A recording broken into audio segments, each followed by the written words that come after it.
In the quiet folds of time, there are stories that refuse to fade. They are whispered not just in books or sung by bards long gone, but carried in the very air of the mist-covered hills, echoed in the ruins of crumbling forts, reflected in the eyes of generations who have searched for something, or someone, they could believe in.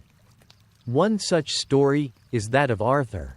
Not the Arthur of enchanted swords and immortal wizards. Not the king who pulled a blade from stone or sat upon a shining throne in Camelot's marble halls. But something older. Something real. This is not a tale of dragons or destiny. It is the story of a man, or perhaps many men, who stood in the ruins of a fading empire, surrounded by shadow and uncertainty, and chose to fight not for power, but for meaning. Tonight, as the world stills and your breath slows, let me take you back, not to the shining realm of chivalry and magic, but to a colder, harsher, more human Britain, a land once ruled by Rome, with its roads, its law, its order, now fractured, abandoned, left to the chaos of tribal feuds, Saxon invasions, and a people grasping for what they could still call home. It is here, in this twilight of civilization, that the story begins. A story of survival, of community, of stubborn hope, of a warlord, or was he a leader? A lawgiver, a dreamer, whose deeds, though rooted in mud and blood, would echo through the ages. We call him Arthur. But who was he, truly? Was he a general in Roman armor, trained in the tactics of empire but loyal to the land of his birth? Was he a Celtic prince with a sword of iron and a heart of fire? Or was he something more elusive, the memory of many leaders woven into one name by centuries of longing? What we do know is this. Somewhere in the 5th or 6th century, amid collapsing towns and burning villages, there rose a man who dared to lead. He did not promise glory. He did not chase conquest. He built not a kingdom, but a defense, of people, of stories, of memory itself. And the people around him, they remembered. They remembered the kindness in his voice when he spoke to the wounded, the steadiness of his presence when danger came near. They remembered the nights spent around the fire, listening to his plans, his dreams, not of domination, but of holding together what could still be saved. Over time, those memories grew. What had once been a man of flesh and flaw became something more. A king in golden armor, a court of knights, a wizard's council, a sword that shone with the weight of destiny. But beneath all that, beneath the poetry, the pageantry, there is a heartbeat, still pulsing, still real. And tonight, as you rest, as your eyes grow heavy and your thoughts drift like leaves on a quiet stream, we will follow that pulse. We will walk the roads Arthur might have walked. We will sit at his fire, hear his counsel, ride beside his companions. We will see what those who first told his story saw. Not perfection, but purpose. Not myth, but meaning. Because in a time when the world seemed to be ending, one man, or perhaps one memory of many, stood tall enough to cast a shadow across centuries. And that shadow is where legends grow. So close your eyes. Let the noise of the modern world fall away. Let the centuries unfold around you. Let the smoke rise, the rivers run, the stars turn overhead just as they did 1500 years ago. And listen, not to a fairy tale, but to something far older and far more true. This is the story of the true Arthur. Not the once and future king of fantasy, but the leader who became a legend, because he was first and foremost a man. Chapter 1. A land on the brink, Britain after Rome. The mists cling low to the moors. You awaken, not from sleep but from 1,000 years of forgetting.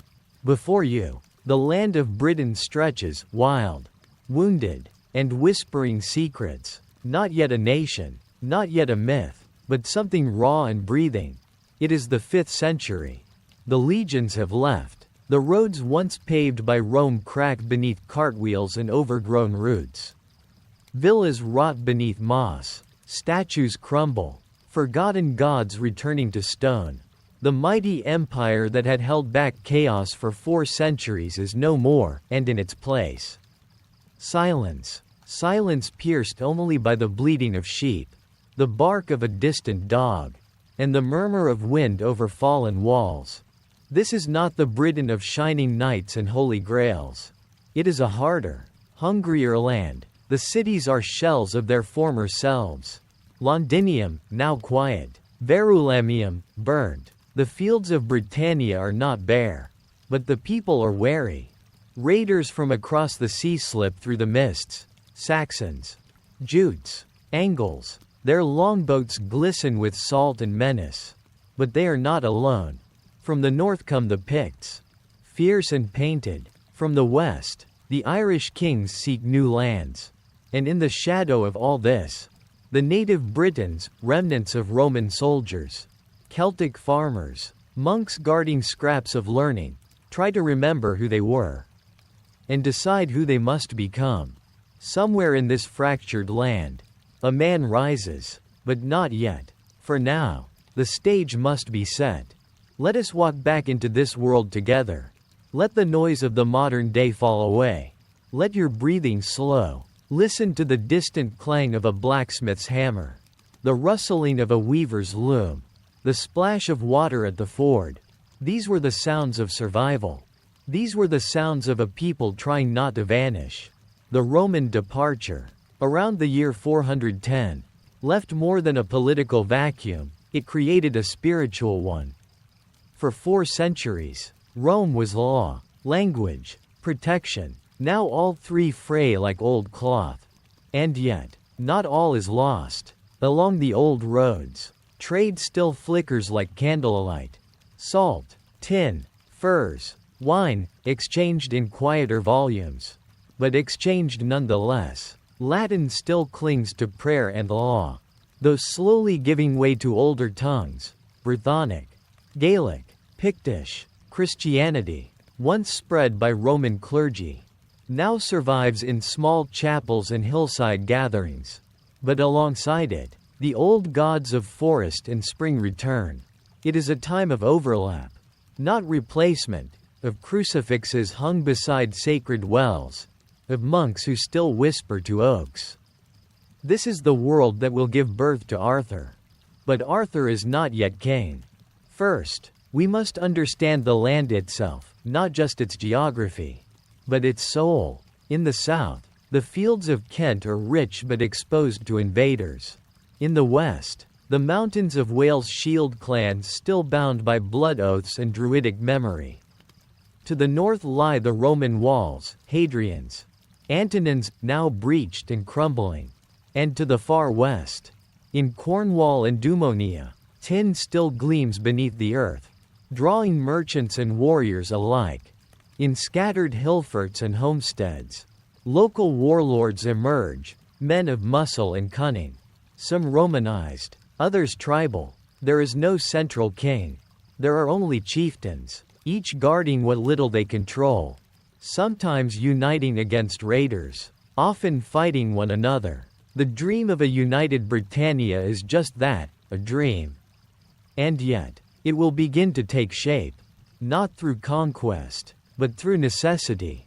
The Saxons do not come merely to raid. They come to settle. At first, they are invited, hired swords to fight off Picts and Irish raiders. Some are granted land in return for loyalty. They build villages, raise children, plant wheat, but loyalty fades. More ships come, more warriors, more hunger.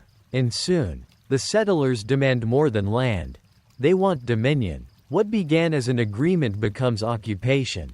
By the mid-5th century, the southeastern coast is dotted with Saxon strongholds.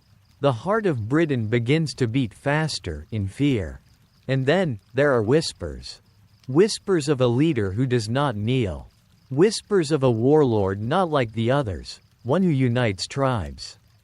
Who strikes hard and disappears into the fog. In the west, Stories flicker like firelight, a victory near a river, a stand upon a hill, a voice that speaks both Latin and Brythonic, that preaches justice while carrying a sword. No one agrees on his name. Some call him Artorius, others speak of the bear, or the dragon. A man? A myth? Both? But we are not there yet. We must linger, just a little longer, in the world before the legend. We must feel the cold mornings when breath fogs before the face. We must sit by fireside with shepherds who still tell tales of Caesar's ships and Boudicca's fury. We must hear the creak of wooden carts on Roman stones, and see the moss-covered temples where pigeons now nest. And we must ask, what does it take for a people on the brink to hope? This is the true question behind Arthur's story. Not whether he wielded a magical sword, but whether he forged unity from chaos. Not whether Merlin whispered secrets, but whether knowledge, any knowledge, could be kept alive. Not whether Camelot gleamed on a hill, but whether a community could shine with shared purpose when all else fell apart. This story is not about perfect kings or noble knights. It is about memory, the fragile thread spun between truth and tale. It is about a people remembering their best selves in the face of darkness. And it is about us, listening, centuries later, not to escape reality, but to find in it the roots of something real. A world like ours, on the edge of forgetting. A man like us, trying to hold it together. That is where Arthur begins. The wind moved softly over the long grasses of the western hills, combing the earth with a hush-like breath on a dreamer's cheek. In the pre-dawn silence, the world held its breath, a land not yet fully awake, not yet fully asleep, beneath this sky, in a Britain forgotten by most and remembered only in fractured myths. The first footsteps of something eternal echoed quietly over dew-covered stones. This was not the Arthur of golden thrones and shining plate mail. Not yet. This was the land that would shape him, a Britain no longer Roman. But not yet English, a people no longer imperial subjects. But not fully free. It was a moment between worlds. A twilight of certainty before the long night of memory and story blurred into legend. The Roman world, once a web of stone roads, garrisons, written law, and distant emperors, had finally receded. What remained were shadows, watchtowers overgrown with moss, faded mosaics in abandoned villas, Latin prayers whispered by monks in lonely chapels, the last song of a crumbling empire that had, for centuries, held chaos at bay, and in the space it left behind, the land remembered older rhythms, tribal kinships, oral law, warrior codes and sacred groves. The pulse of the land beat louder than parchment or decree. For the ordinary folk, farmers tilling fields, smiths hammering out iron in thatched forges, mothers telling stories by firelight, survival was the story. Not history, not glory, just endurance. But even in such a time, something remarkable stirred. In the far western lands, what the Romans had called Britannia Secunda, whispers began to circulate. Not of a king, for that word still held Roman weight, but of a leader, a man who rode like the legions once did, but spoke like the bards, a man whose sword did not gleam with magic yet, but with justice. Some called him Artorius, others did not speak his name at all, only calling him the Bear. For his strength in battle and silence in council. He did not rise from marble halls but from earthen forts. His warriors were not mailed knights, but hardened riders who knew every path, every stream, every echo in the hills. They rode not for conquest, but for cohesion, stitching together a land unraveling at the seams. But before there was a warband, or a council, or even a cause, there was the land itself. Imagine it with me now. Slowly. A dawn in the year 475, or perhaps 480. Dates blur in this time of transition. A mist rises from the lowlands, rolling like a breath over the moor. Beneath the canopy of a forest near Caerleon or Isca, a young boy wakes on a woven mat. His mother sings softly, a song older than Rome, older perhaps than the written word. The fire beside them has long gone out, and the ashes glow with memory. This boy, perhaps he is the son of a former Roman officer. Perhaps his mother is the last of a Dumonian priestess line. He grows up between two fires, the discipline of Rome and the soul of the tribes. He learns to read, perhaps from a tattered book left behind by a monk or centurion. But he also learns to hunt, to ride, to listen to the wind. By age 12, he can recite Caesar's commentaries and the names of ancient gods.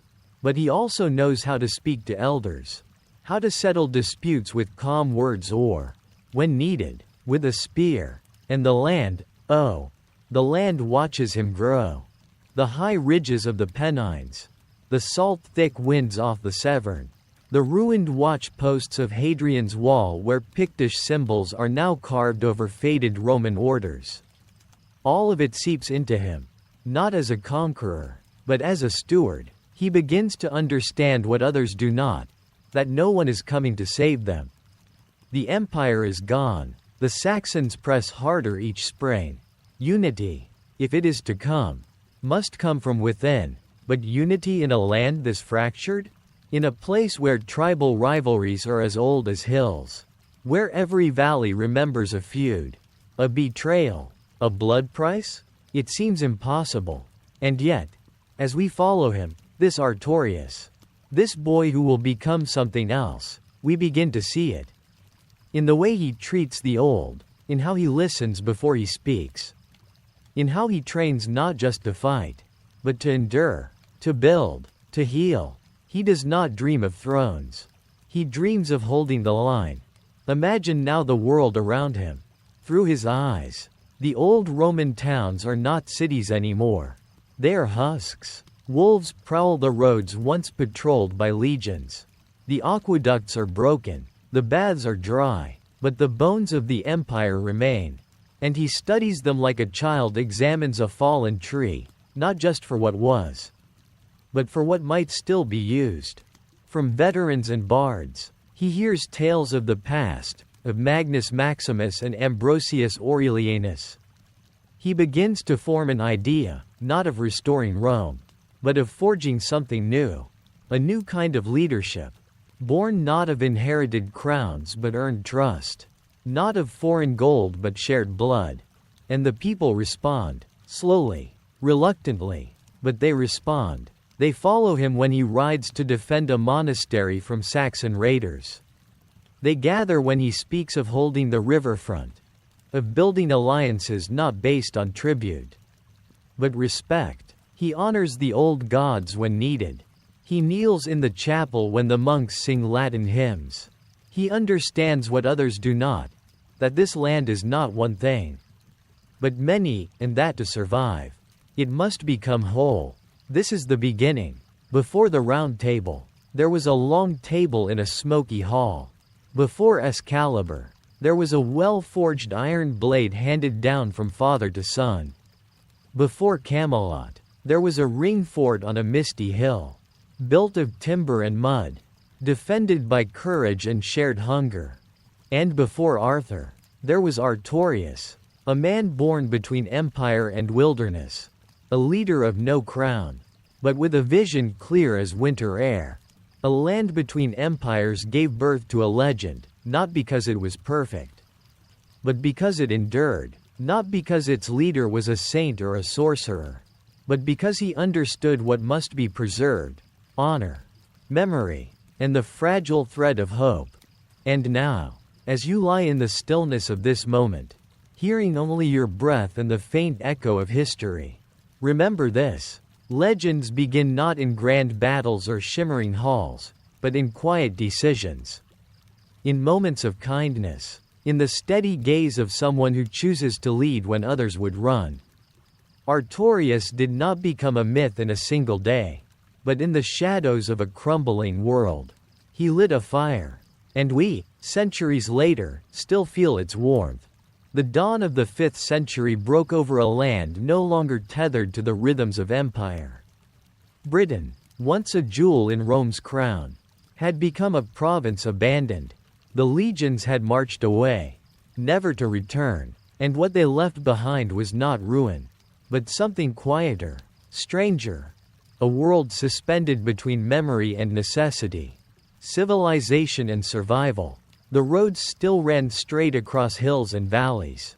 Remnants of Roman precision. Villas still stood, some occupied by petty warlords, others crumbling and silent, their frescoes fading, their mosaic floors buried under dust and straw. The towns, once vibrant with commerce and law, had grown still. Some had withered into ghostly outlines, others became fortified redoubts, clinging to order in a world tipping toward chaos. But the people remained. They remembered Rome not with reverence, but with the longing reserved for a parent who had vanished without explanation. They still spoke Latin in the churches, still used Roman weights in the markets, still prayed to saints whose stories arrived with the last imperial governors. Yet their reality had changed.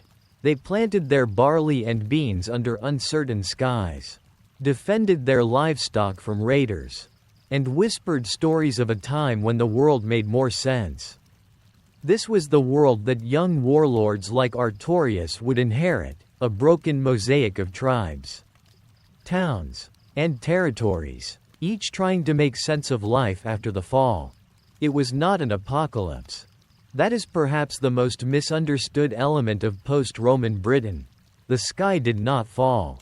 Civilization did not evaporate. It fractured. There were bishops and blacksmiths. There were healers and herdsmen. There were Roman aristocrats who clung to old titles and old ways. And there were new leaders, born of necessity, who rose not through lineage but through strength, cunning, and charisma. In this shifting terrain, legitimacy no longer came from an emperor across the sea. It came from land, from loyalty, and from the ability to protect. Some sought to emulate what had been lost. They created councils modeled loosely on Roman senates. They copied legal codes by lamplight in cold stone churches. They trained their sons in Latin grammar and Greek philosophy, hoping that intellect might still matter in a world now governed by the sword. But others turned inward. Tribal identities, long suppressed under Roman uniformity, reawakened. The Silers, the Dumnoni, the Votadini, names that once sounded quaint beside Rome's majesty, now became flags to rally behind. Britain was no longer a province. It was a patchwork. And into this patchwork came the storms.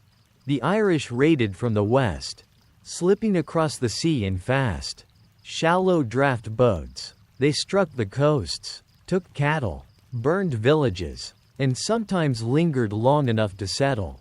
From the north came the Picts, wild men to the Roman mind, painted and fierce, slipping through the shadows of Hadrian's wall, no longer a barrier but a relic. But the gravest danger came from the east. They came not as armies, but as families. The Saxons, Angles, and Jutes, Germanic peoples, tall and fair-haired, speaking in a tongue no Briton could understand, worshipping gods no bishop could name. At first, they came as mercenaries, invited by desperate local rulers to fight Picts or rival tribes. But soon they came in greater numbers, not as swords for hire but as settlers. And with them came something more enduring than invasion, a culture shift. Settlements sprang up in the eastern lowlands. Graves told of new customs, new weapons, new ways to honor the dead. The Roman-British world, once dominant, now faced a growing alternative, a new order. Forged not in the Forum, but in the Longhouse. The Britons fought back. Some rallied behind local lords. Others looked to the church for guidance. But the coordination of large-scale resistance was difficult. There was no central government, no standing army, no emperor to call for legions. The old world had trained them to look outward for help, from Gaul, from Ravenna, from Constantinople, but now, they could only look inward. Yet amid this fragmentation, rumors began to stir. Whispers in market squares, songs sung by traveling bards, tales of a war leader, a dux bellorum, who had won a string of victories against the Saxons. Some said he rode with heavy cavalry, Roman in formation but British in spirit. Others claimed he bore a cross upon his banner, that he had once studied in a monastery, that he invoked the name of Christ before every battle. They did not all agree on his name. Ambrosius, Riothamus, Arthur. What mattered was what he symbolized. A unifier, a defender, a hope. We must be cautious, though, in tracing these legends to one man. History, especially oral history, does not play fair. It compresses decades into moments. It merges lives. It adds drama and subtracts ambiguity. A string of local battles becomes a campaign.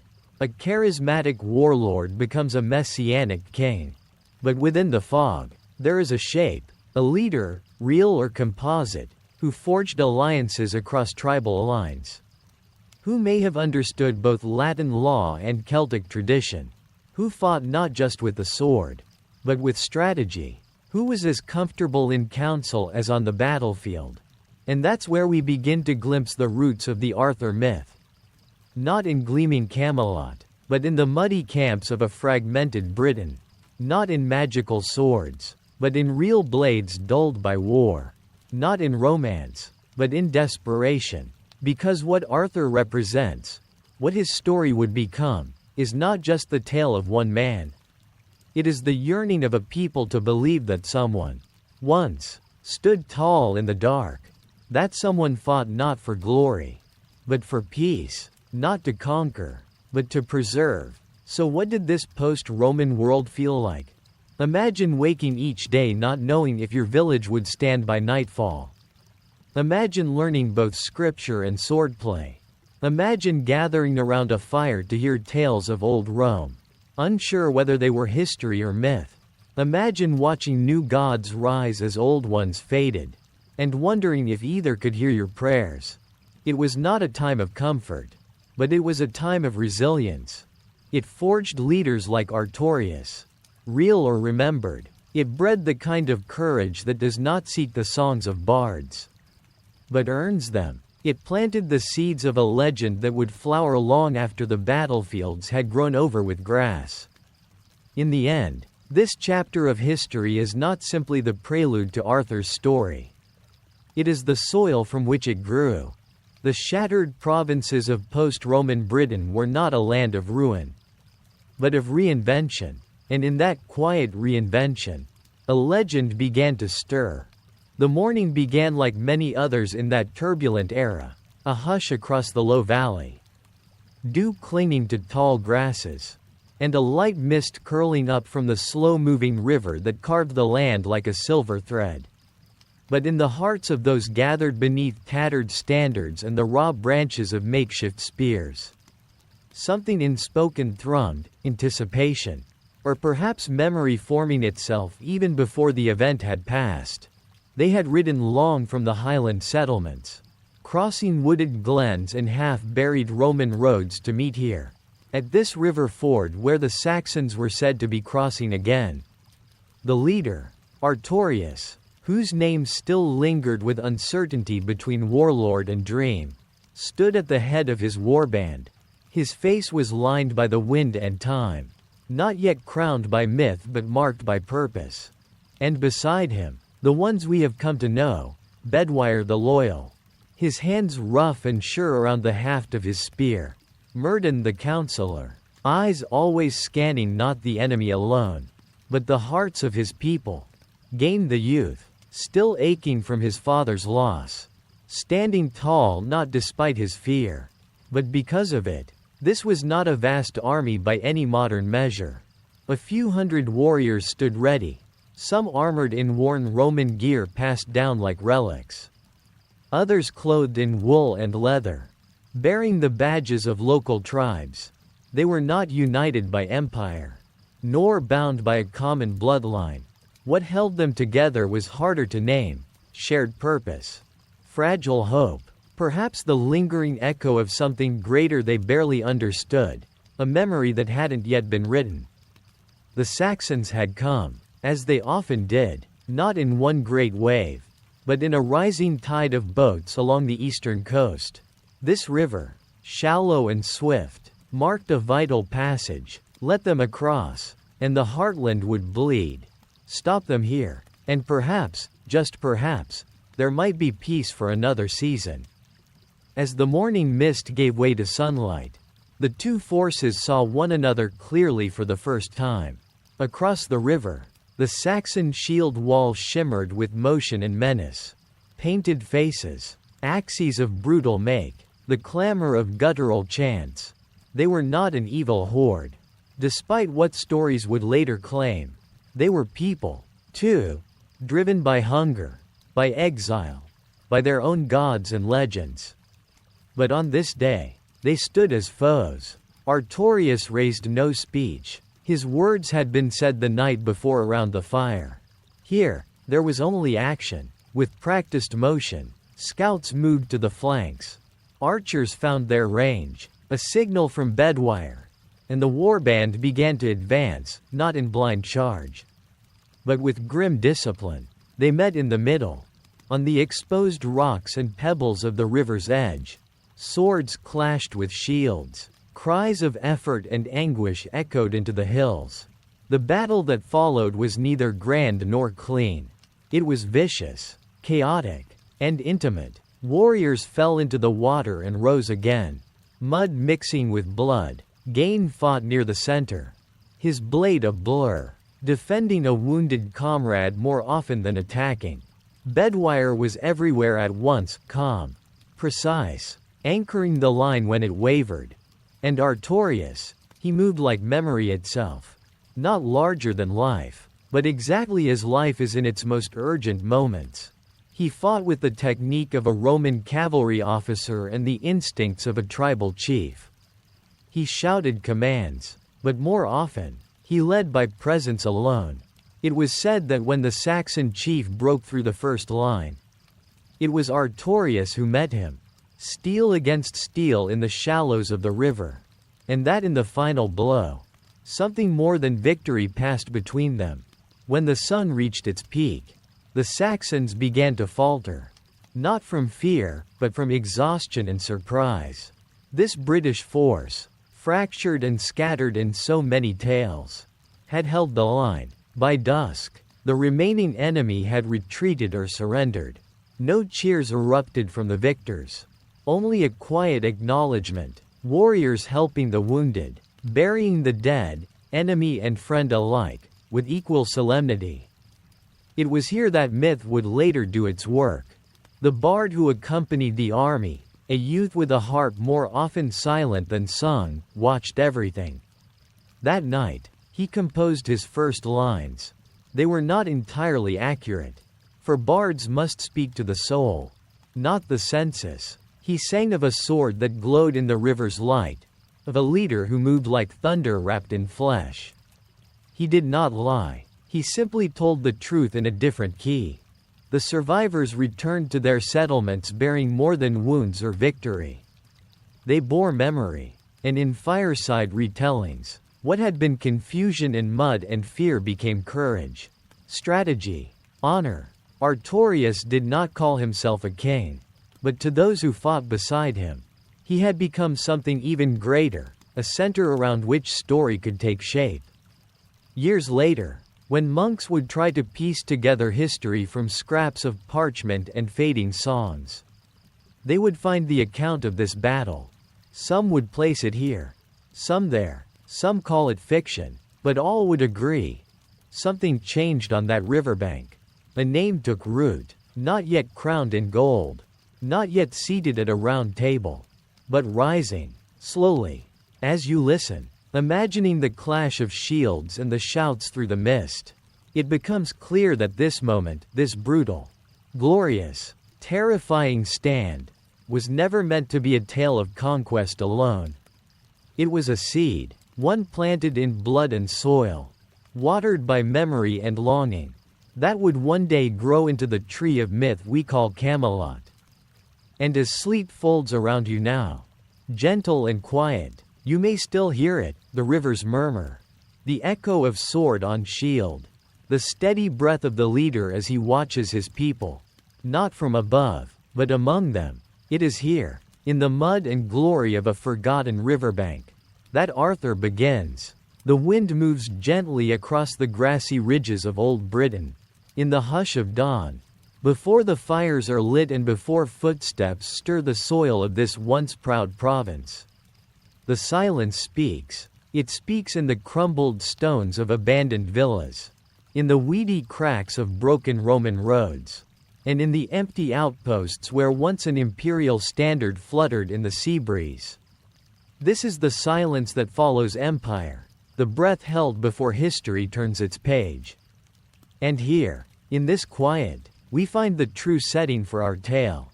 As the 5th century dawned, Britain stood on the edge of forgetting.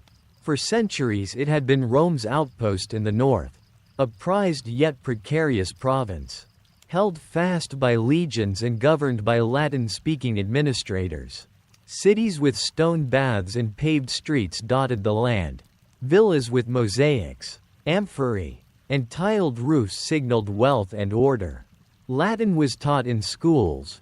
Roman gods and later Christian bishops held sway. But now, the warm light of the empire was dimming, and the winds that blew across Hadrian's wall whispered of change. Rome was faltering. Far away, in the eternal city, emperors fell like autumn leaves. Barbarians, the Visigoths, the Vandals, the Huns, pressed from every direction. The armies that once shielded Britain were needed elsewhere. One by one, garrisons left. One by one, forts were abandoned, and the island was left to itself, like a ship cast adrift after its rudder had broken. But history does not pause. Even when empires crumble, what followed in Britain was not a simple collapse into darkness. It was more like the slow settling of ashes after a great fire. Life continued, but differently. And among the shifting embers of Roman rule, new leaders emerged. Some clung to the memory of Rome, wearing togas, speaking Latin, keeping records. Others looked backward, toward older Celtic traditions and ancestral gods. Most stood somewhere in between. It is in this liminal space, between past and future, between Roman and native, that a figure like Artorius could rise. Let us walk the landscape of this transformation. Imagine a Roman villa, its walls covered in faded frescoes, its gardens overgrown with thistle and wild rose. The master is gone, the servants dispersed, but a new family has moved in. They wear woolen tunics, not Roman silks. They speak a dialect shaped by the hills and moors, not the Senate, yet they reuse the stone, light fires in the hearth, and perhaps even teach their children to read a few Latin words scratched into clay tablets found in the cellar. They are not Romans, but they remember Rome. Now picture a town, once bustling with traders and tax collectors, now home to a scattered community of farmers. The marketplace is quiet, but the old temple is used again, this time not for Jupiter or Christ, but for a local war god, honored with offerings of grain and carved antlers. The bishop's seat is empty, but a druid's chants echo once more under the same vaulted ceiling. There is no sharp line here, no definitive moment where the Roman world ends and something else begins. It fades, like mist at sunrise, and out of this mist rises something new.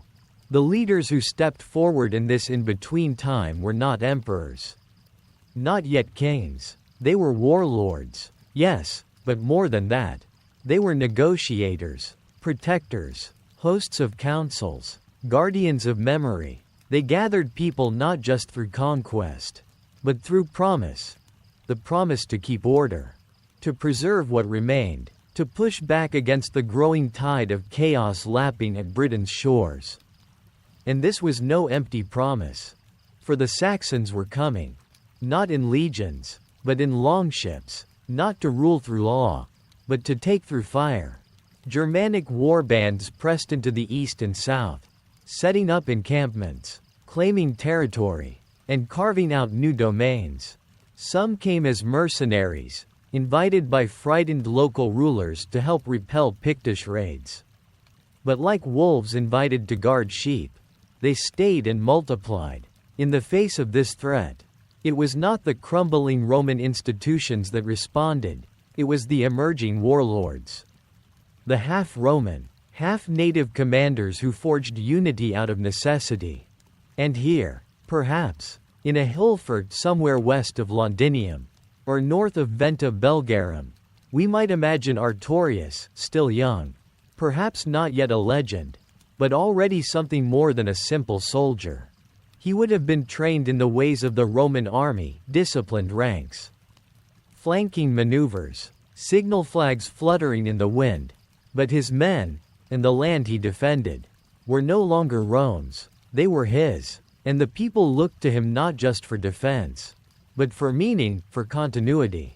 In a time when everything seemed to be slipping away, he was not alone.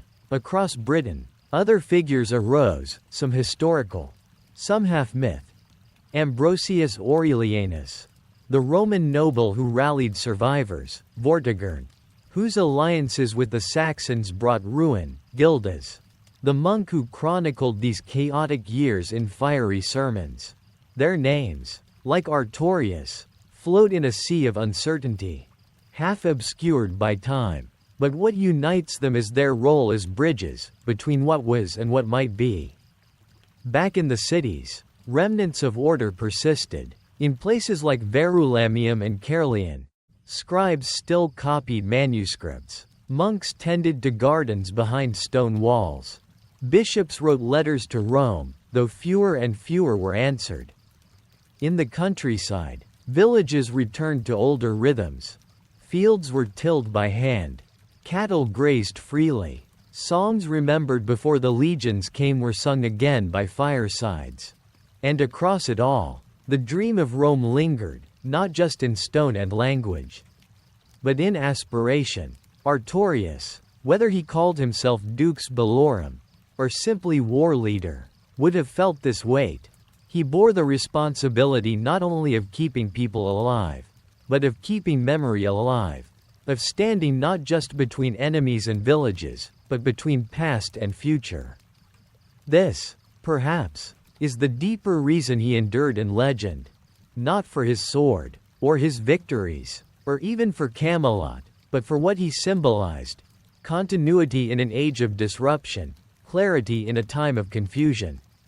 He became the whisper that said, even now, something noble remains. And so, as we walk through the quiet empire, through ruins filled with nettles, and halls where silence reigns, we begin to understand the soil in which the Arthurian myth took root.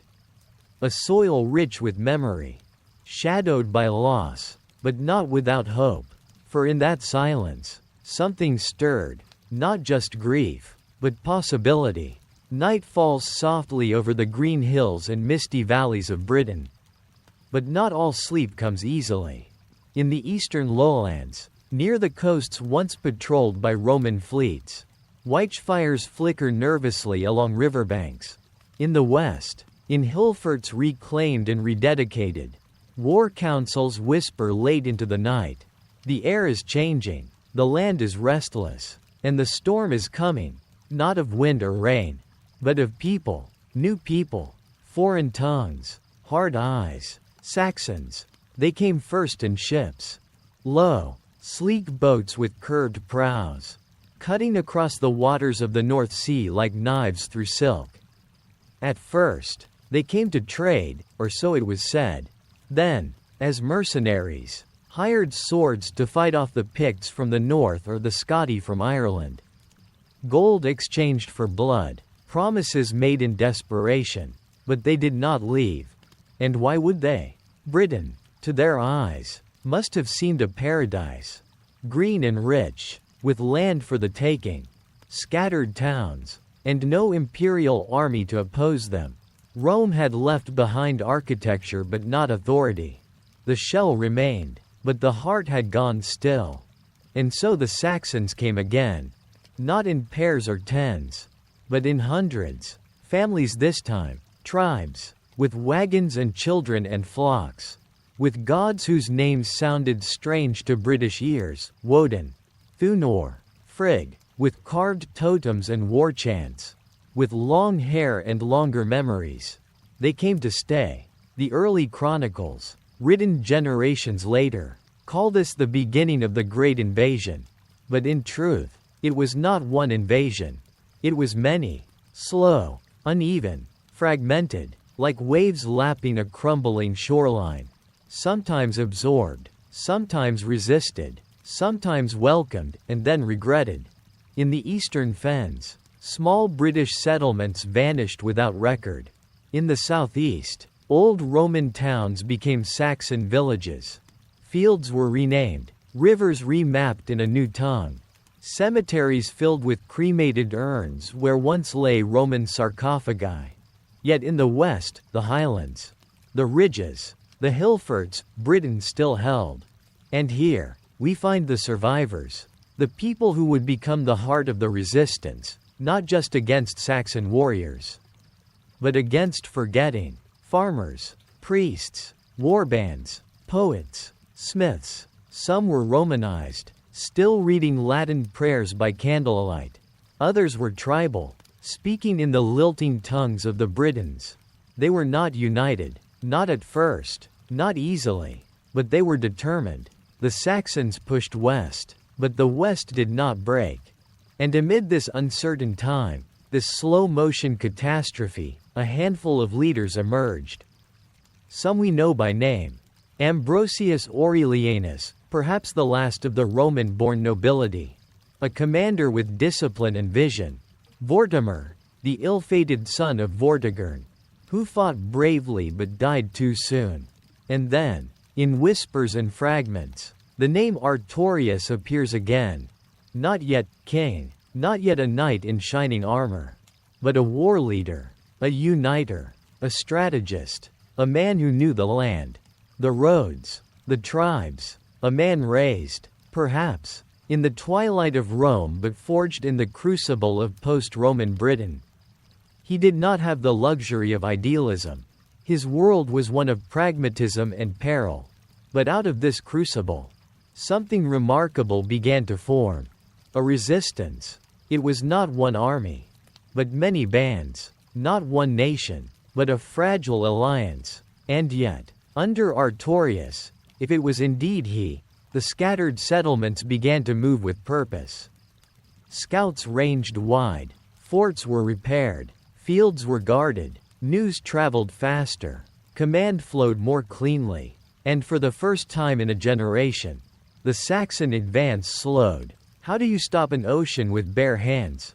You don't, but you build levees, you build with what you have, and you teach people how to swim. The resistance fought not just with swords and shields, but with knowledge, what remained of Roman discipline, roads, coordination, against loosely organized Saxon warbands. This gave the Britons an edge.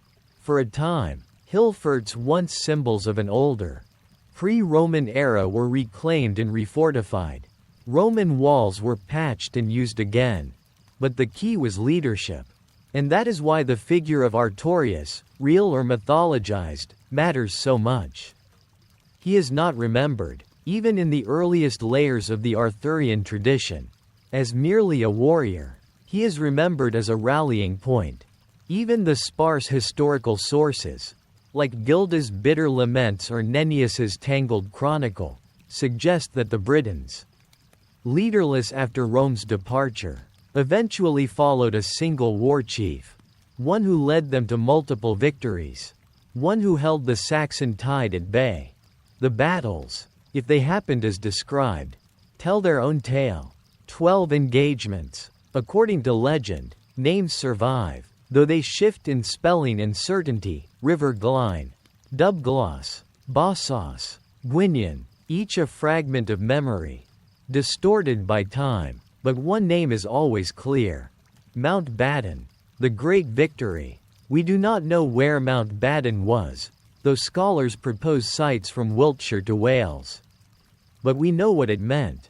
According to Gildas, writing within a lifetime of the event, it was a turning point, a great slaughter of Saxons, a moment when the advance stopped, when, for a generation, the Britons knew peace. He does not name the commander, but later stories do. Artorius, Arthur.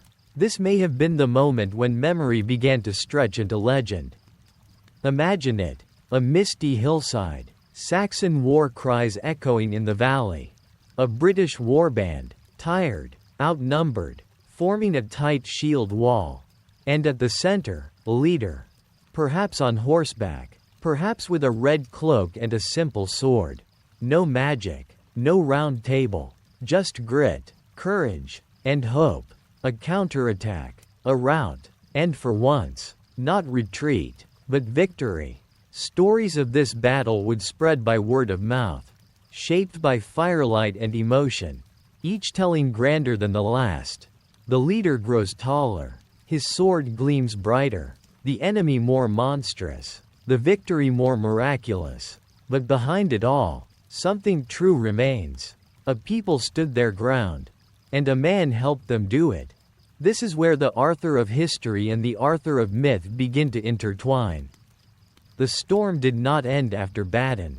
The Saxons would return. Eventually, they would dominate the lowlands, press into the Midlands, and establish kingdoms like Wessex and Sussex. But something had shifted. The idea of unity had taken root. The idea that resistance was possible. That not everything had to fall. And for the people of that time, those trying to raise children, protect harvests, preserve memory, Artorius may not have needed to be perfect. He only needed to be real. And theirs. Someone who remembered the roads Rome had built. Someone who respected the gods of the hills. Someone who spoke in council and stood first in battle. In the centuries that followed, as the Saxon language spread and Latin faded, the Britons of the West, Welsh, Cornish, Cumbrians, kept telling the story. It changed, it grew, and so we come to understand, the coming of the Saxons was not just an invasion of swords. It was an invasion of memory, of names, of places, of stories. And against that, the Arthur figure, whoever he was, stood not only as a shield, but as a mirror, reflecting back to the people who they were, what they had lost, and what they could still be. He was not a king, not yet, but he was a beginning. The wind whispers differently in monastic halls. Not the battle cries of warbands or the clatter of forges, but the rustle of parchment, the scratch of quill on skin, the slow cadence of chants echoing in cold stone chambers. Here, in cloisters and cells, a different kind of resistance endures, not against Saxon blades, but against forgetting. It is here we meet Gildas. He is not a warlord, nor a bard. He carries no sword, commands no men, and yet, his voice will echo louder through history than most kings. Because Gildas did something precious, something perilous. He wrote, not a tale, not a myth, but a warning. His work is called De Excidio et Conquestu Britanniae, on the ruin and conquest of Britain. It was written, most believe, sometime in the early 6th century, perhaps just a few decades after the great victory at Mount Badon. Perhaps during the lifetime of the very Artorius whose story we've traced. But Gildas was not interested in celebrating heroes. His heart burned with sorrow, with anger, with dismay. His Britain, he tells us, had fallen not only to invaders but to sin. And he makes no excuses for the British people. Gildas' words are filled with lament. He mourns the decay of morality, the corruption of rulers, the greed of bishops, the apathy of the people. He rails against those who forget the law of God, who chase pleasure over virtue. He is a man watching a ship go down, and instead of bailing water, He tries to write a message in the bottle. And yet, within his fury lies memory. In one of the few clear historical references in his writing, he names a battle, a victory, a turning of the tide. A certain man of modest rank rallied the people and defeated the Saxons at Mount Badon. Just that. No name, no description, no praise. But for those who would come later, it is enough. A thread, a glimmer, a signal fire. Some believe the certain man was Ambrosius Aurelianus, perhaps the last Roman. Others whisper that it was Artorius. But what matters more is that Gildas remembered. And in doing so, he gave later generations something rare in this twilight age, a fixed point. A place to begin. In this way, Gildas becomes the bridge between lived experience and legend, between a war-torn land and the age of saints and scribes. But Gildas also reminds us of something deeper, that faith-shaped memory. For Gildas, Britain's fall was not a failure of arms, but of spirit. Rome had departed, yes, but not because of military defeat. In his view, the land was abandoned by providence, its people too lost in vice to deserve divine favor. The Saxons were not just enemies, they were a punishment, a scourge. This spiritual reading of history would have lasting power. It would color how later monks, and later kings, understood Arthur's world. Because to these Christian chroniclers, the struggle of post-Roman Britain wasn't just political. It was moral, a test of righteousness, a crucible of virtue. In later centuries, this idea would blossom into the great Arthurian quests, knights seeking holy relics, proving their worth not through war alone, but through purity, sacrifice, humility. But it begins, dimly, in voices like Gildas, voices crying not for heroes of the sword, but for saints of the soul. Yet we must ask, was Gildas fair? Or was he blinded by his own zeal? After all, he offers no praise for those who fought to preserve the land, no songs for those who held the walls, no gratitude for men like Artorius, who may have given him the very peace to write in safety. Perhaps Gildas feared that praise would distract from repentance. Or perhaps he, too, had been wounded by loss, by exile, by disillusionment, and his bitterness was the shape grief took in his heart. Still, his pages endure, and from them, a tradition of writing takes hold again. Monasteries, small, scattered, vulnerable, begin to copy texts. Not just scripture, but stories, chronicles, genealogies, fragments of law, bits of Roman learning saved from the embers. Slowly, painstakingly, they become the new custodians of memory. And into these scriptoria, dark and drafty, smelling of ink and vellum, slips the name Arthur. Not yet as king, not yet with Merlin, or Excalibur, or Camelot, but as something remembered. In the Historia Brittonum, a 9th-century text ascribed to a monk named Nennius, Arthur is finally named directly. He is called a dux bellorum, a leader of battles. He fought, it says, against the Saxons, 12 battles, the final one at Mount Badon.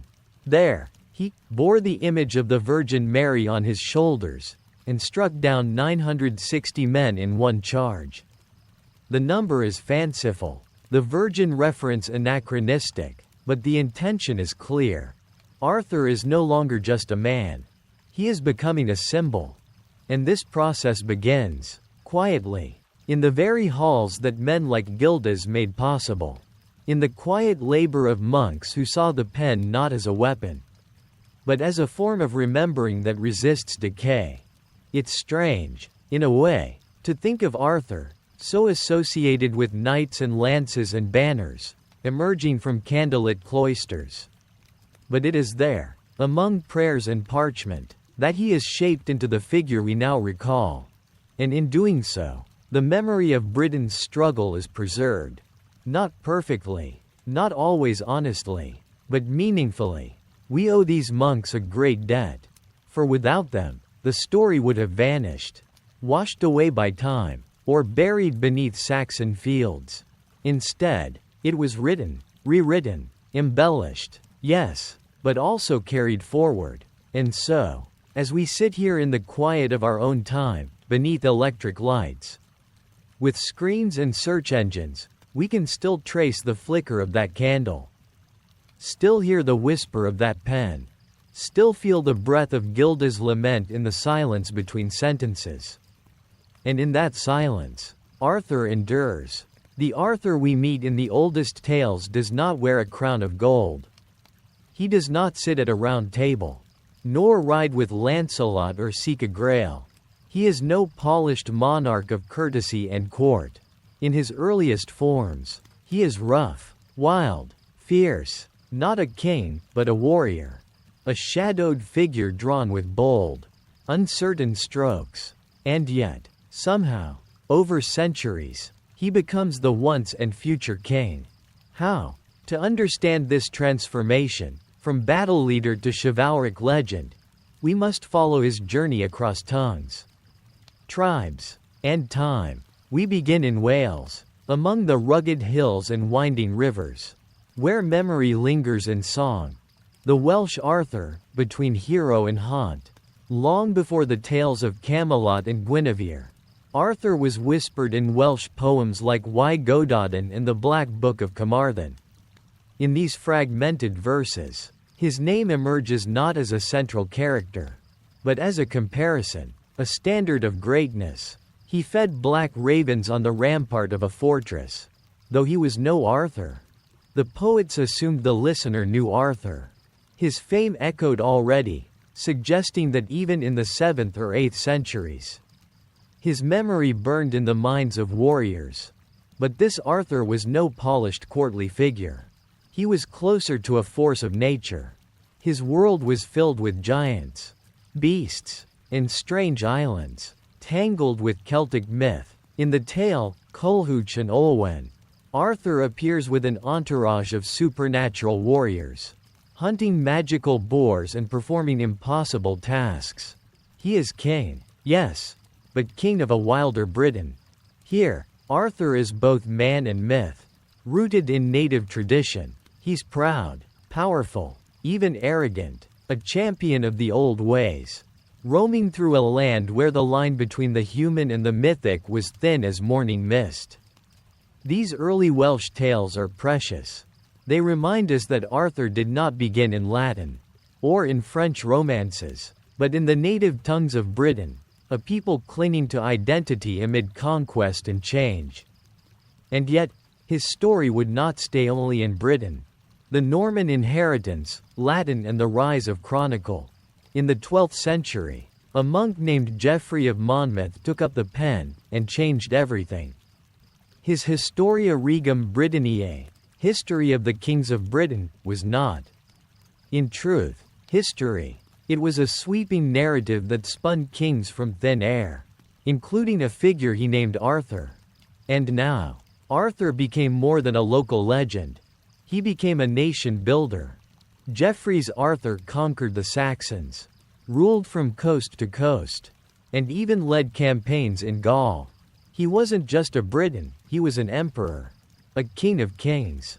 In Geoffrey's telling, Arthur's life had structure, a noble youth, a mighty reign, a betrayal, and a final mysterious departure. Avalon enters here for the first time, a place of rest beyond death. It was fiction, but powerful fiction. Why did it spread so fast? Because Geoffrey wrote in Latin. Suddenly, Arthur could be read across Europe, by clerics, by courtly poets, by kings. And what they saw in Arthur was not a Celtic warrior, but a model of kingship. The Normans, newly ruling England, saw in him a way to tie their power to the island's past. The Welsh saw in him a symbol of resistance. The Bretons claimed him as kin. Even the French would soon make him their own. Arthur had become a mirror. Every age, every culture would see something different in him. The French flowering, courtly love and the chivalric ideal. Enter the poets.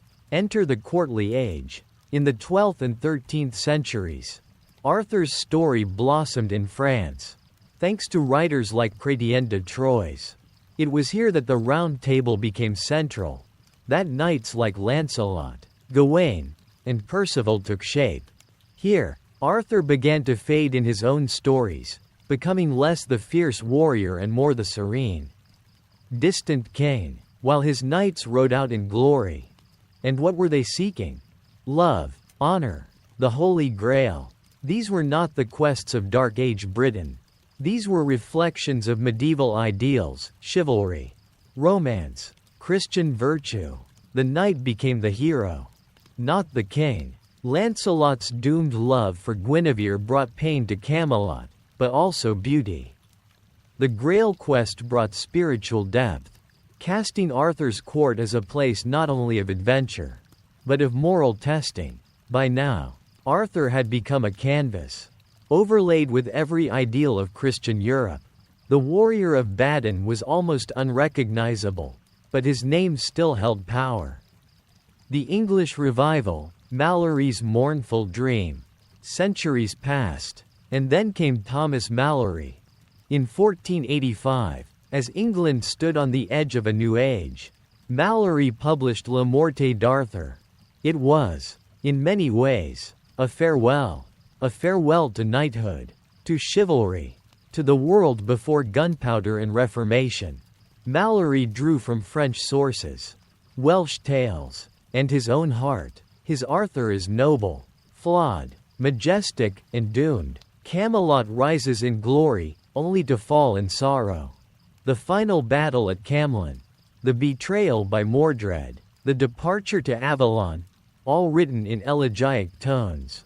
Here lies Arthur, once and future king. Malory gave Arthur to England as legend, as dream, as grief. His work would shape every retelling to come. Across oceans and eras. Arthur in the modern mind. Arthur did not die in Avalon. He returned again and again, in Victorian poems, in paintings, in opera and literature, in Tennyson's Idylls of the King. Arthur became the embodiment of Victorian virtue, stoic, pure, melancholic. In modern fiction, he has been warrior, tyrant, statesman, general, even a science fiction figure. Every generation reinvents him, because Arthur, more than a man, is a question about what leadership means, what justice looks like, what endures when kingdoms fall, the core that endures. And yet, beneath all these layers, the Celtic wildman, the Latin emperor, the French lover, the English mourner, something remains.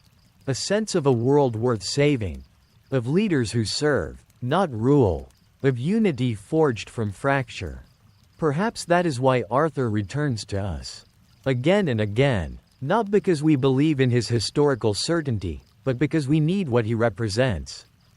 He is the dream of integrity in power, the hope of light in collapse, the whisper that something noble once stood, and might rise again.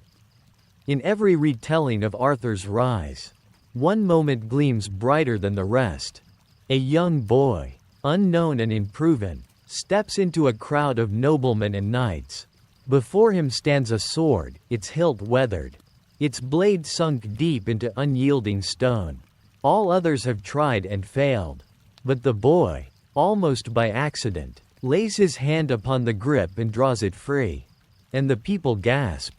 The sword comes loose, not with thunder or flash, but with soft finality, a simple motion, a world changed. So begins the mythic reign of King Arthur. But what is the truth behind the sword and the stone? What deeper meanings hide within this tale of destiny and metal? To answer that, we must look past the glittering surface into the forge of symbolism, sovereignty, and the hunger of a culture for a rightful king.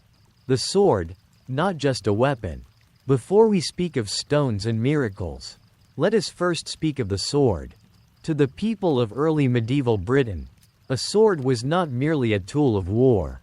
It was the mark of status, the badge of leadership. A man with a sword could kill, but more importantly, He could protect, judge, and lead. Swords were expensive, painstakingly forged, and often passed down for generations. They had names. They had spirits. They were alive in memory, and often buried with their owners, laid across the chest or placed in the river to return to the other world. To draw a sword from stone, or from lake or flame, was never about physical strength. It was about moral authority, about worthiness, about the belief that power should come not from birth or wealth, but from character. And that is why the tale matters. Because Arthur doesn't inherit his throne through blood alone. He earns it by drawing the sword when no other man can. He proves himself not through might, but through something deeper. A mystery, a fate, a sense of rightness. Stone, the earth's refusal. Why a stone? Why not a tree, or a tower, or a sleeping dragon? Because stone is final, unyielding, heavy, ancient. It does not move easily. It refuses false strength. It cannot be bribed or deceived. In placing a sword in stone, the story creates a test no fraud can pass. And so when the sword comes free, it means more than success. It means that the land itself has accepted Arthur. The stone, silent and unmoved by all others, yields to him. It is not merely a weapon being drawn. It is Britain herself opening her hand to a new protector. In this, the tale echoes ancient Celtic beliefs that kings were chosen by sovereignty goddesses, personifications of the land who offered favor only to the worthy. The stone becomes the land's test, and Arthur passes. Origins of the tale, not in stone, but in smoke. Oddly enough, the story of the sword and the stone does not appear in the earliest Welsh Arthurian materials. It emerges centuries later, in the 12th century, with Robert de Boron, a French poet who sought to Christianize and deepen the tale. According to Robert, the sword is placed in the stone by Merlin.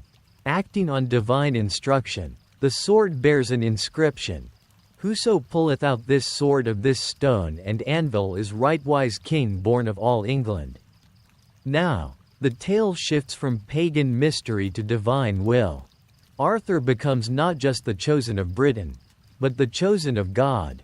This evolution reflects the changing religious landscape of Europe, where older symbols were repurposed within Christian frameworks. The sword, once a tribal token of authority, becomes a sacramental sign. The stone, once the earth's judgment, becomes heaven's seal. And yet, the core remains. A boy of hidden worth is revealed as the rightful king. A people in chaos find their center. Order is restored, not by force, but by recognition. The other sword, Excalibur's separate origin. But here's where things get strange. The sword Arthur draws from the stone isn't always Excalibur. In many versions of the myth, Excalibur is given to Arthur later, by the Lady of the Lake, not drawn from stone at all. This division of the swords, one drawn, one gifted, suggests something important.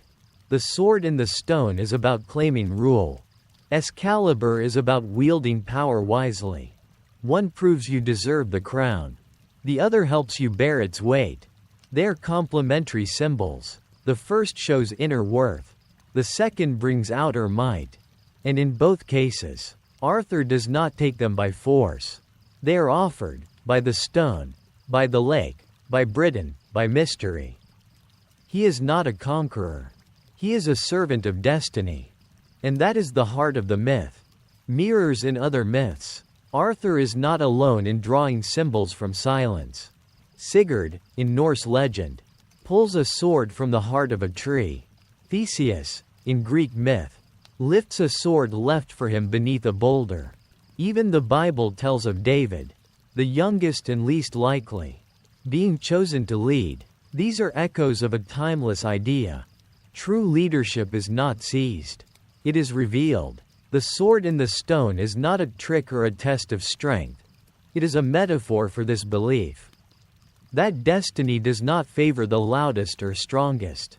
but the one who was always meant to lead, though he did not yet know it. Arthur is that leader, quiet, overlooked, humble, and suddenly, king. The crowds gasp, a culture's longing. We return to the moment. The boy pulls the sword.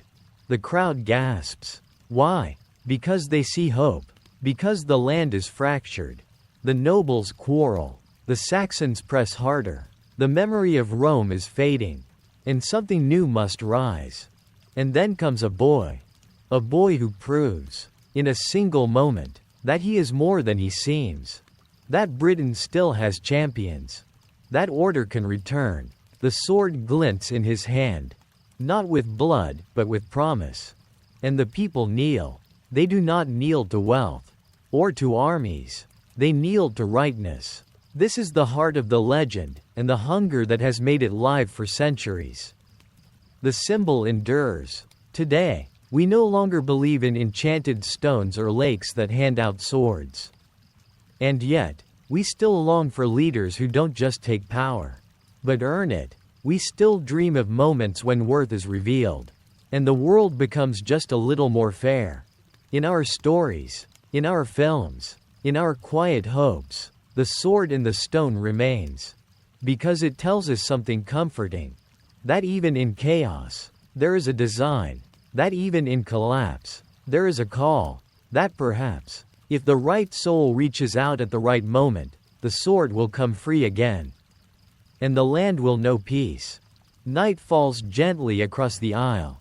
The last battle is over.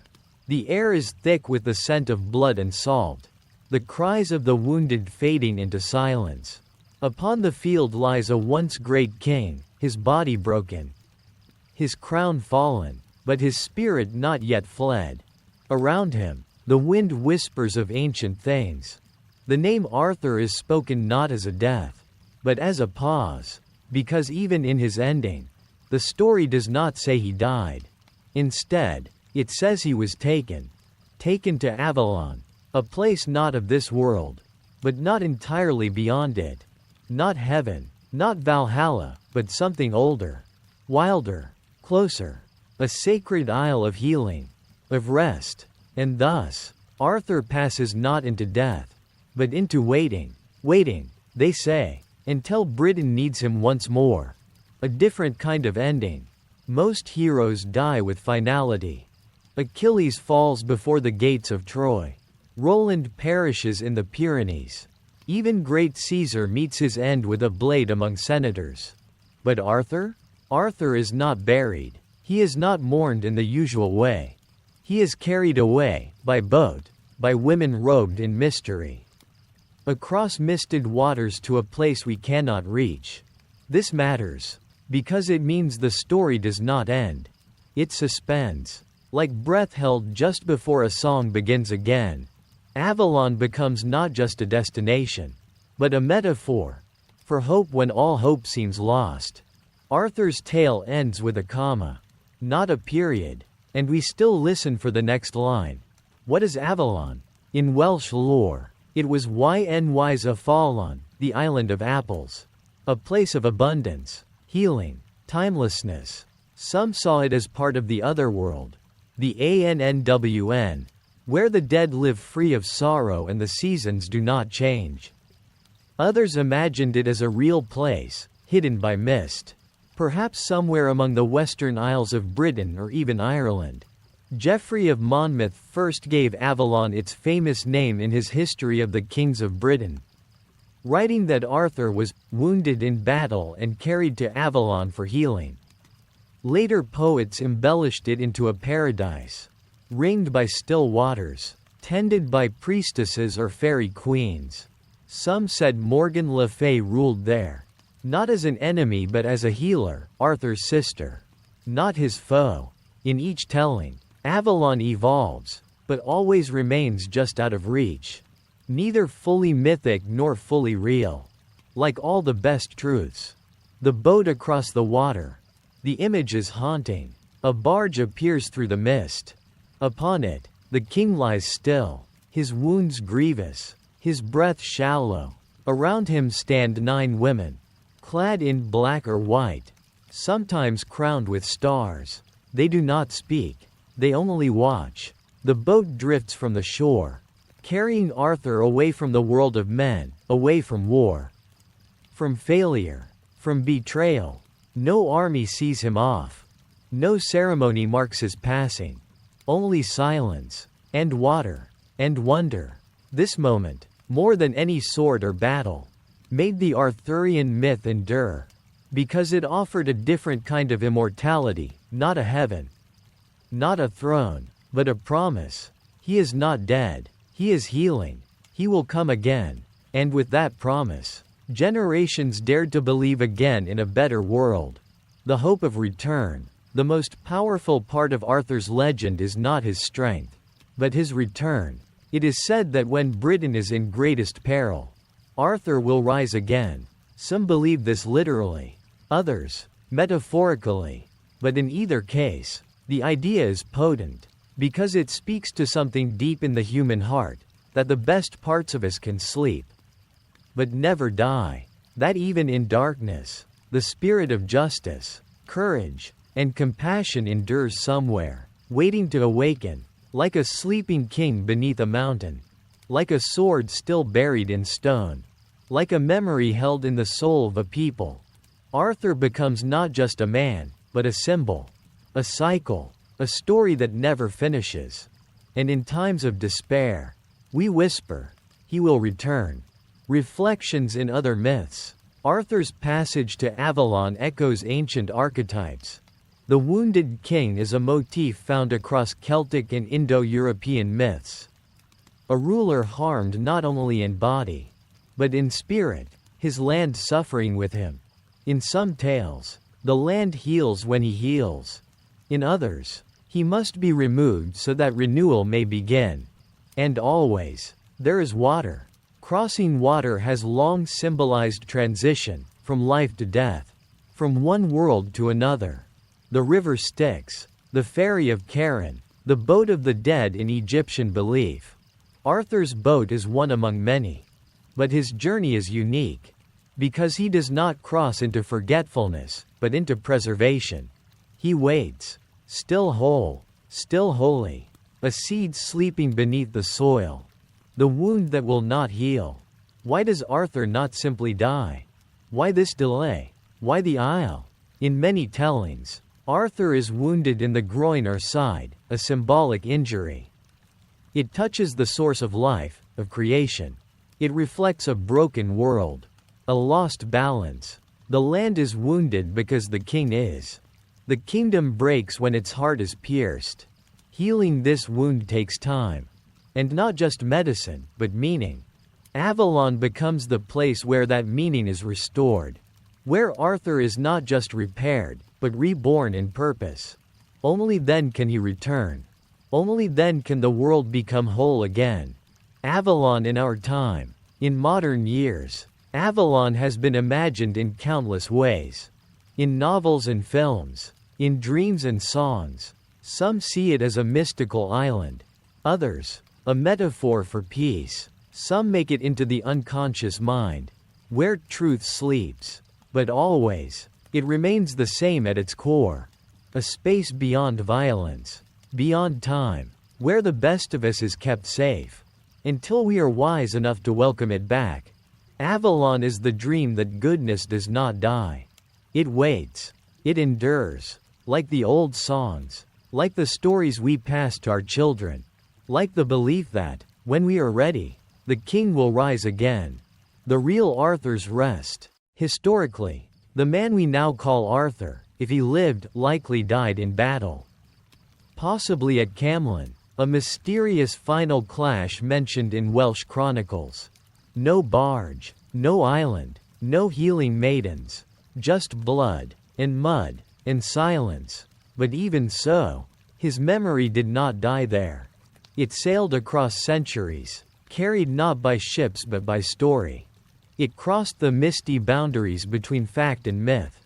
It landed in the hearts of a people who needed hope. And in doing so, Arthur achieved what no warrior could. He became eternal, not through force, but through faith, not in body, but in meaning.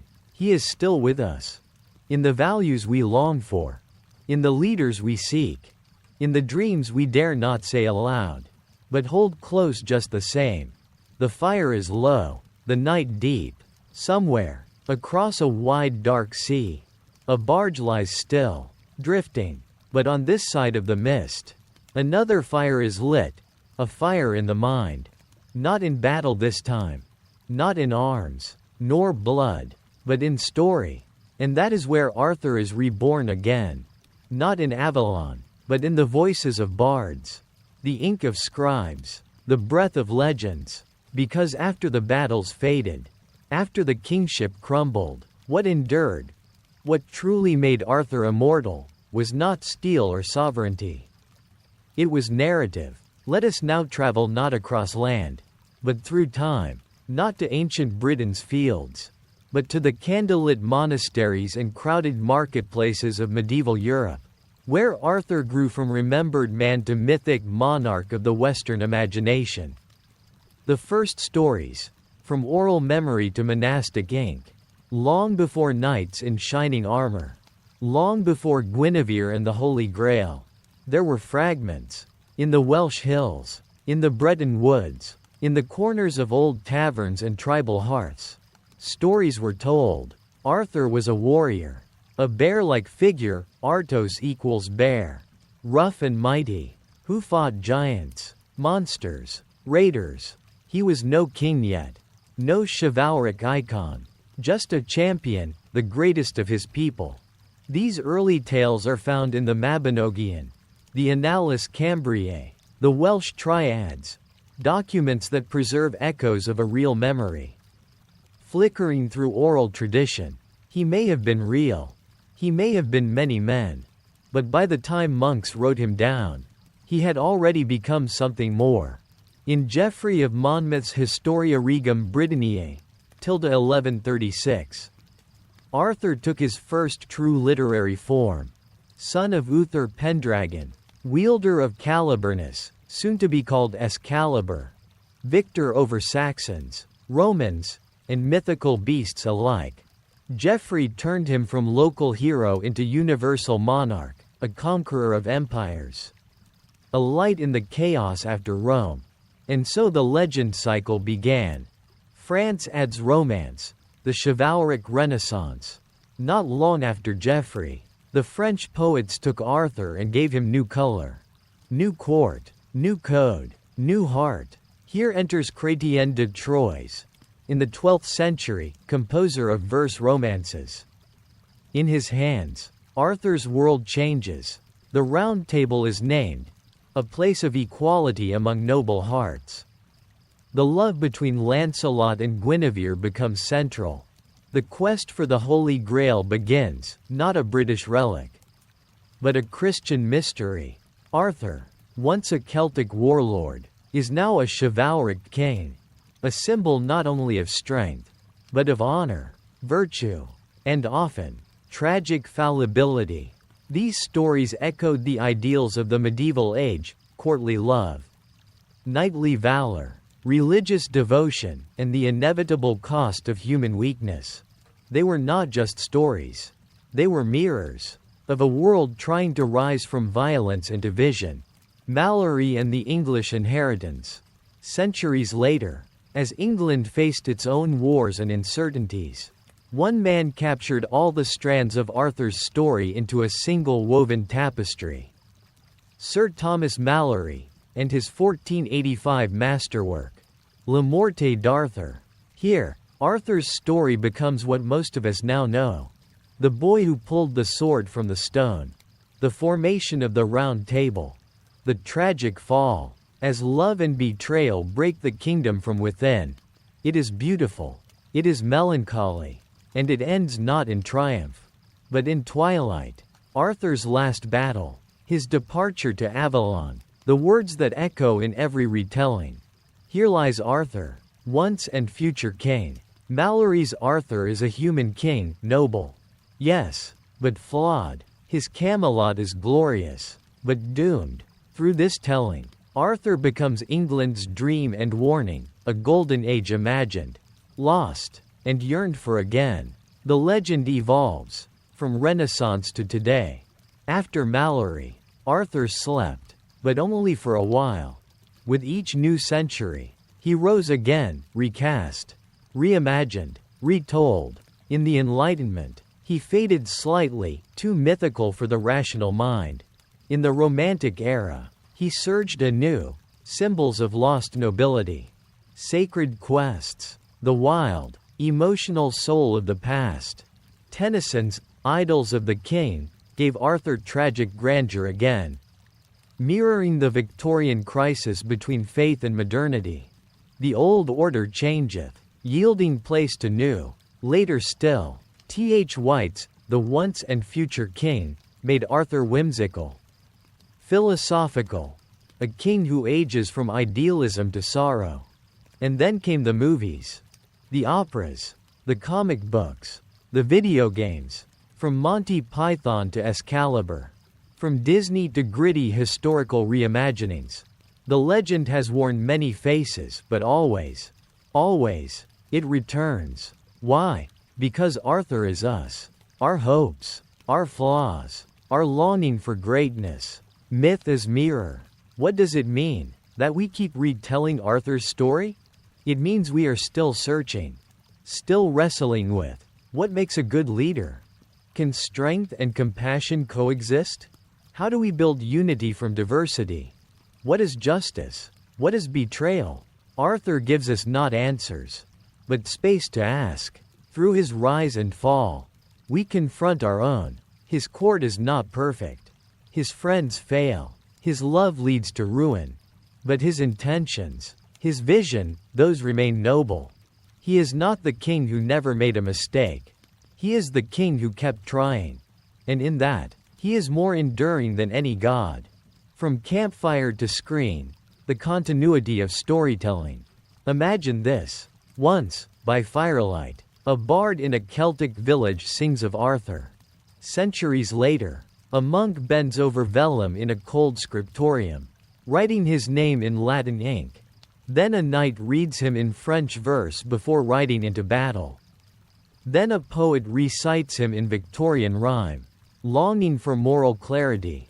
Then a child watches him on a glowing screen, animated, armored, impossible, and dreams. That child becomes a writer, a teacher, a leader, and Arthur lives again. This is the true power of myth. Not that it stays the same, but that it adapts, generation after generation, to say what we most need to hear. Arthur is not preserved in amber. He is carried, like fire. What will we remember? As we sit here, centuries past those old stone halls and misty aisles, we ask, what of Arthur still matters? What will we keep?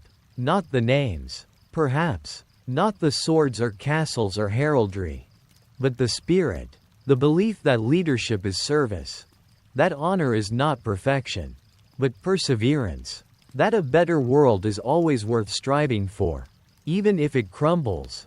Arthur's real power is not in his victories. It is in his refusal to give up.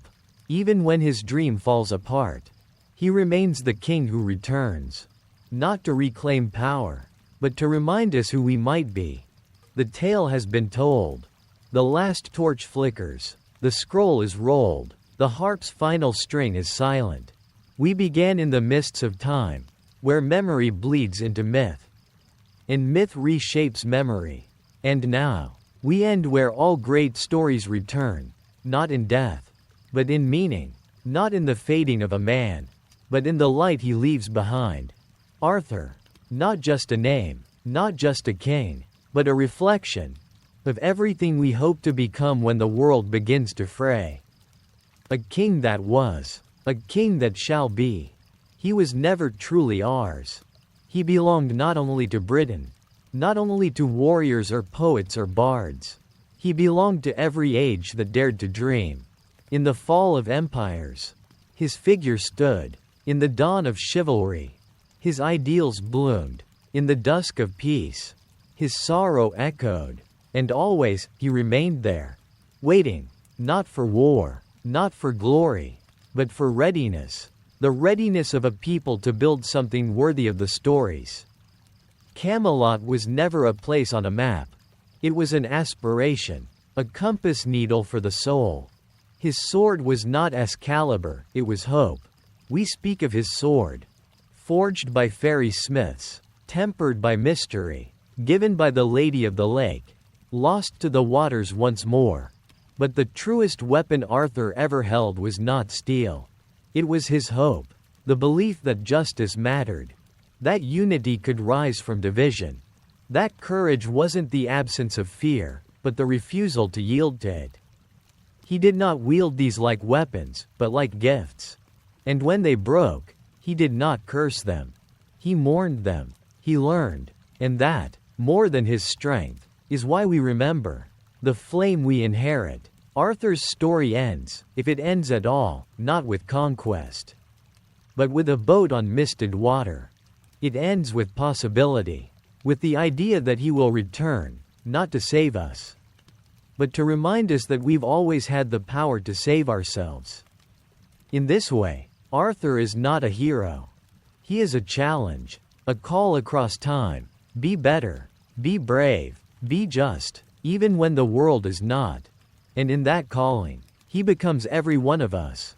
Every parent who teaches a child right from wrong. Every leader who listens before they command. Every artist who dreams of a better world and dares to speak it aloud. You have heard his story. Now carry it. You, who have listened to this tale in the still hours of the night. You have walked among hill forts and sacred groves. You have watched a boy become a leader.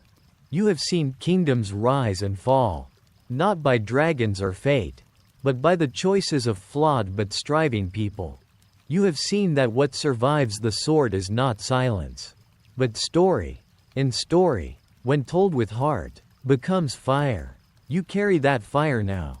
To pass on, to whisper again, maybe not with swords and spells, but in the quiet shaping of the world around you.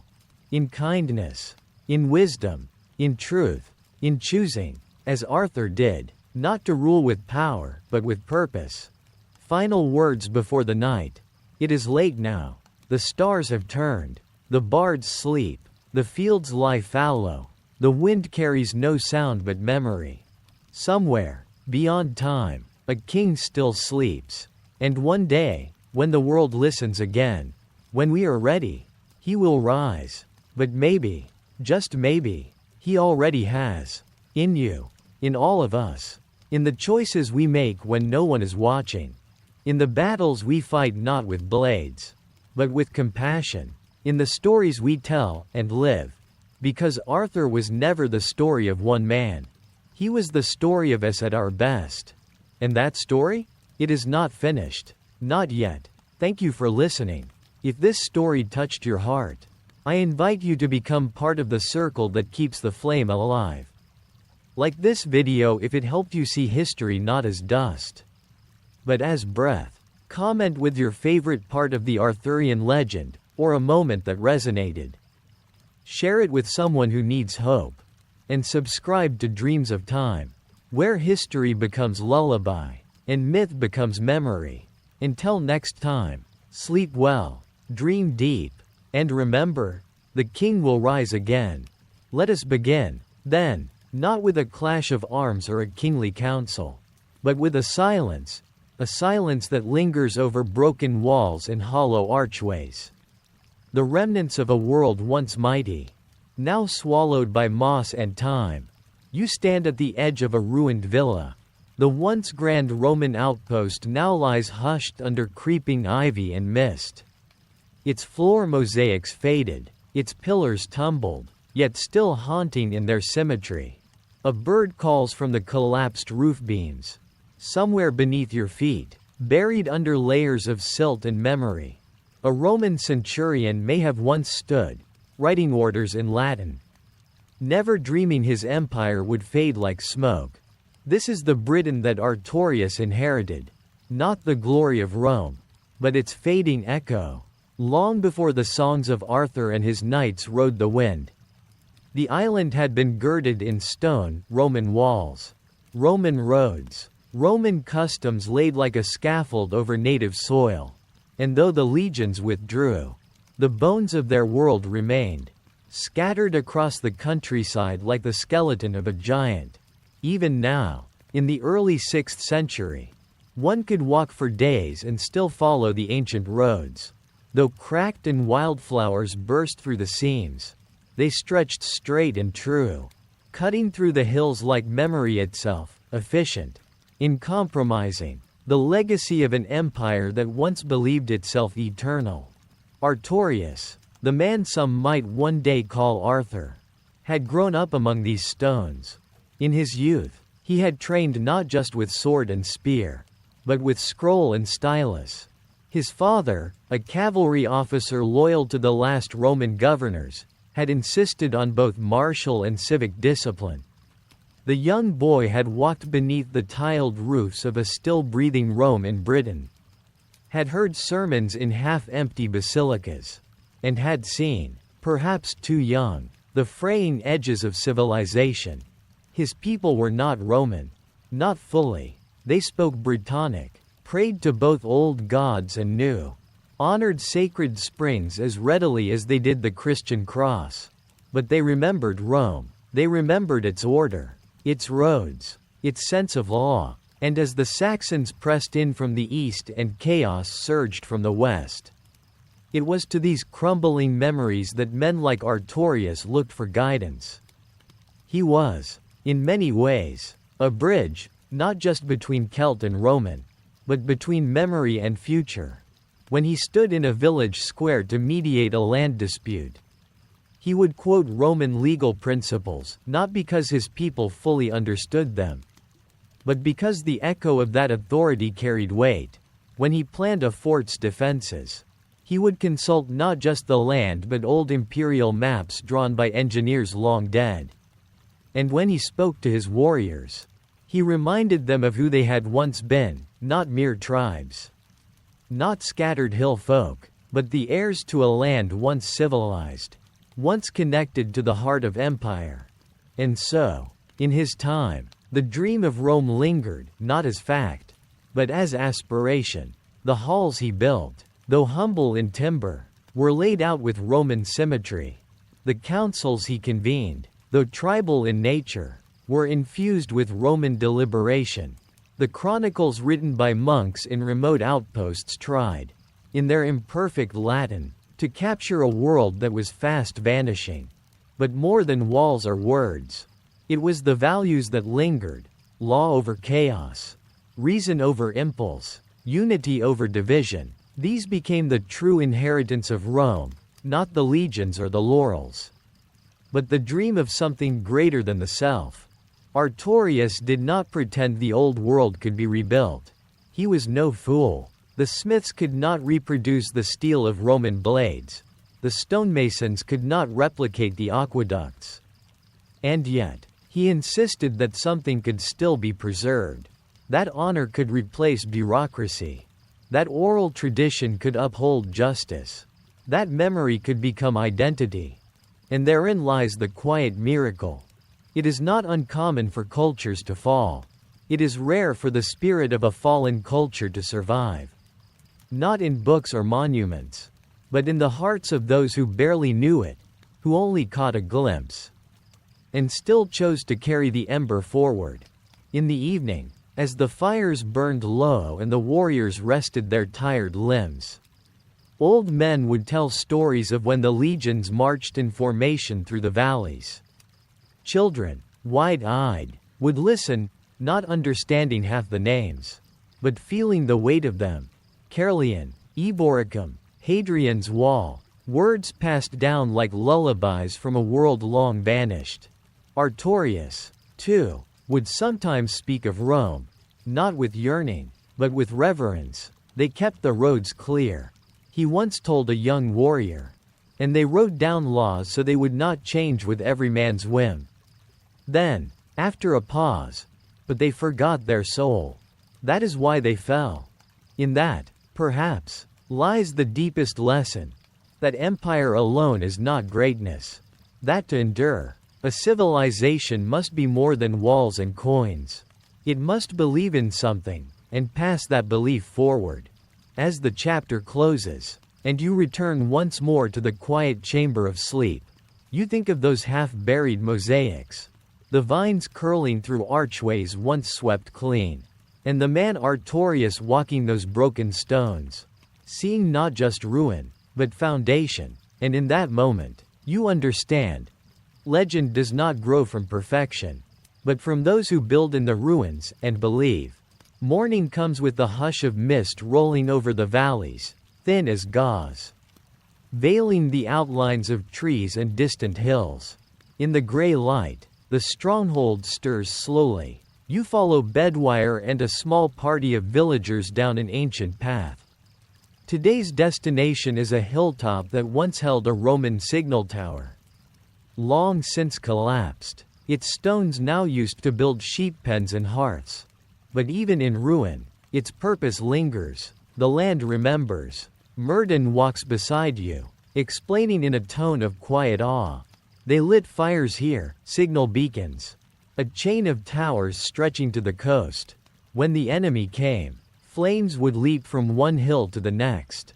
Warnings sent faster than a horse could ride. He pauses, touching the cold, moss-covered stone. No one can build them now. He speaks not with bitterness, but with humility, as if acknowledging that they walk among ghosts far older than themselves. From this hilltop, the view is staggering, the sweep of green, the curve of the old Roman road below, now lined with shrubs, and in the far distance, the silhouette of a crumbled amphitheater where once crowds gathered. It strikes you that these remnants are not so much abandoned as absorbed, swallowed into the living land. Adapted by people with no choice but to use what remains. Here, the past isn't preserved in glass or guarded behind velvet ropes. It's lived in, walked over, breathed. Bedwire kneels in the grass, unwrapping a cloth bundle that reveals fragments of old pottery, some Roman, some newer. He holds up a piece, painted with a faint pattern of laurel leaves. My grandfather found this while planting barley. Said it was part of a wine jug. He gave it to me. Told me to remember that we are not the first. You sense the deep time beneath your feet, the layers of civilization, of loss, of adaptation. The Romans brought roads and walls, law and baths, but they also brought empire, hierarchy, foreign gods, and when they left behind both gift and burden. The Britons, your companions among them, have not clung blindly to this past. They have bent it, softened it, made it their own. The local chapel may be Roman in design, but its cross is carved with spirals more ancient than Latin. The language spoken in homes carries Latin words, but still flows with Celtic melody. At midday, you return through farmland dotted with the remains of old Roman villas, now homes to animals and barn owls. Their tiled floors overgrown with nettles and daisies. One building has become a storehouse for grain, another, a smithy. In each case, ruin has become resource. You reflect on the sheer resilience of these people. They do not mourn what was lost the way modern historians might. Instead, they harvest from memory what is still useful, the knowledge of aqueduct placement, the design of arches, the structure of governance, and let the rest fall away. Artorius understands this well. In council that evening, he invokes Roman terms, civitas, legatus, pax, but he pairs them with tribal customs, oaths spoken aloud, votive offerings placed at crossroads, the role of druids and healers. His speech is not the rhetoric of empire, but of fusion. He is shaping something new, not Rome reborn, but Britain remade. This duality echoes throughout the stronghold. The walls are timber, not stone, but they follow Roman lines. The halls are smoky, low-ceilinged, but they echo with Latin prayers sung by Christian monks. And in the training yard, young warriors practice formations that are clear descendants of Roman discipline, the testudo shield wall adapted with local flair. You begin to see the pattern. The Romans came, changed the land, and left. But their influence did not vanish, it filtered through memory, through tradition, through necessity. This is how myths begin. You remember tales of Arthur's Camelot, described in later texts as a city of gleaming towers, banners waving, marble halls, and yet, here you see the seed of that legend, a wooden hill fort built atop Roman ruins. Practical but dignified, efficient yet imbued with purpose. Here, no round table gleams in gold, but a council of equals gathers around a hearth. No magical sword is drawn from stone, but a well-made blade, passed from father to son, is sharpened with care. Legend, it seems, grows not from extravagance, but from meaning. And meaning is everywhere here, in how the people repair roads that once bore legionnaires, in how they repurpose statues into cornerstones, in how they honor both their ancestors and the foreign gods brought by Rome. In the very fabric of their lives, past and present are not rivals, but companions. As the sun sets over the mist-covered fields and a herder calls his flock home, you realize something profound. The fall of Rome was not the end of civilization. It was its transformation. And Artorius, in his quiet leadership, his blending of traditions, his humble halls and careful diplomacy, he is not a relic of the past. He is the midwife of something new, something that would be remembered, reshaped, and retold, until it bore a crown and drew a sword that shone in song. Night falls slowly, as if reluctant to smother the last golden rays spilling across the hills. Fires are lit inside the stronghold, and the scent of wood smoke and baked barley fills the air. You find yourself seated by the main hearth again, the same place where warriors gathered to share news after battle. Now a gentler space for thought and memory. Tonight, the talk is not of war. It's of the past. An elder, a gray-bearded potter with a cracked thumb and eyes like river stones, speaks first. He remembers, or says he remembers, the last Roman magistrate who passed through this region. A man in a red cloak, riding a tall horse, who spoke fluent British and quoted Virgil. He said law was a thing made of reason. The potter muses, but he never stayed to see if reason could hold the tribes together. Another voice, a young woman, apprenticed to the healer, recalls stories passed down by her grandmother of public baths, of tiled floors, of the laughter of children echoing in stone courtyards. Now, she says softly, we wash in the river. Cold, but clean. Murden sits quietly, listening. His gaze flickers between speakers, absorbing their words like a scribe without parchment. Finally, he speaks. Rome did not vanish, he says. It cracked, like ice on a river when the thaw comes. Some of it remains, solid ground. But some float away, lost to the sea. What we stand on now is what did not melt. The fire pops, sending a small spray of sparks into the air. You watch the faces around you, warriors, weavers, children, elders. They are not nostalgic. They are not yearning to resurrect an empire. But neither do they scorn it. They live in a space between reverence and reinvention. It is not hard to imagine how, centuries from now, poets and chroniclers would gild this moment. The wooden walls would become stone. The flickering firelight would become candlelight reflected off marble.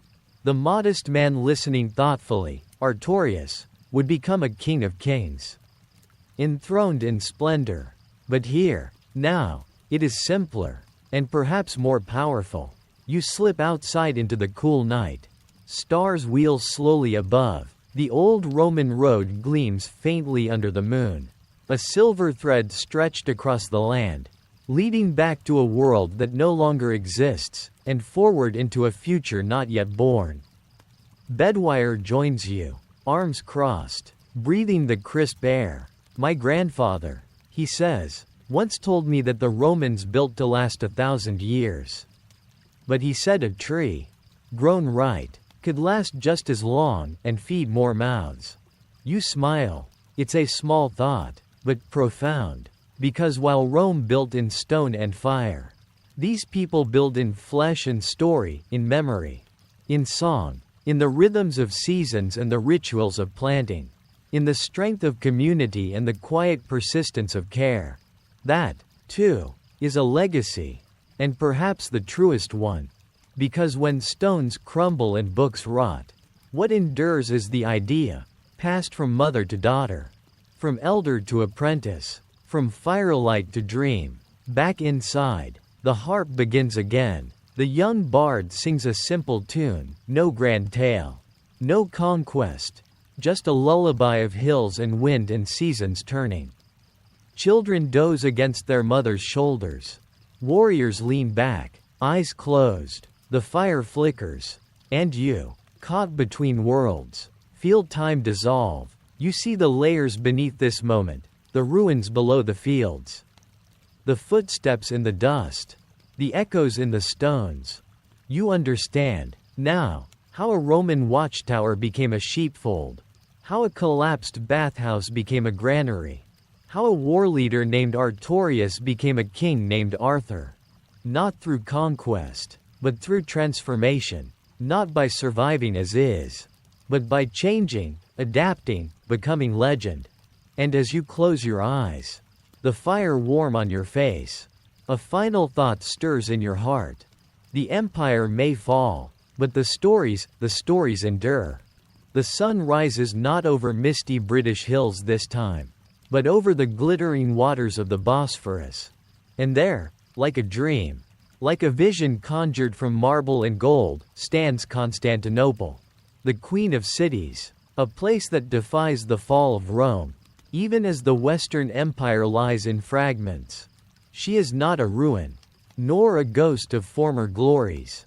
No, Constantinople thrives. Behind her towering walls, life pulses with a rhythm older than memory and yet ever renewing. The smell of fresh bread mingles with incense.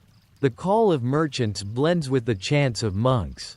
And far above it all, on a hill crowned by palaces and basilicas, sits the heart of empire. Here, the Roman dream did not collapse. It transformed.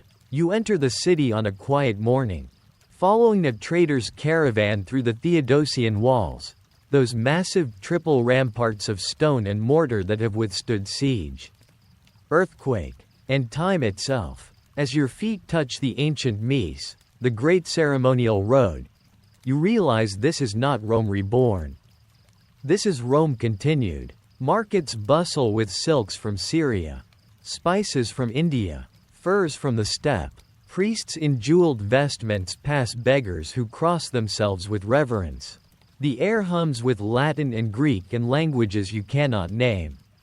And above it all, rising like a second sun, is the dome of the great church, the Hagia Sophia. Though not yet in her final form, the man who will build her as you will one day know her is still only rising. His name is Justinian. At this hour, he is not yet emperor, merely a highly placed official, a lawyer of sharp intellect, an administrator of ruthless precision.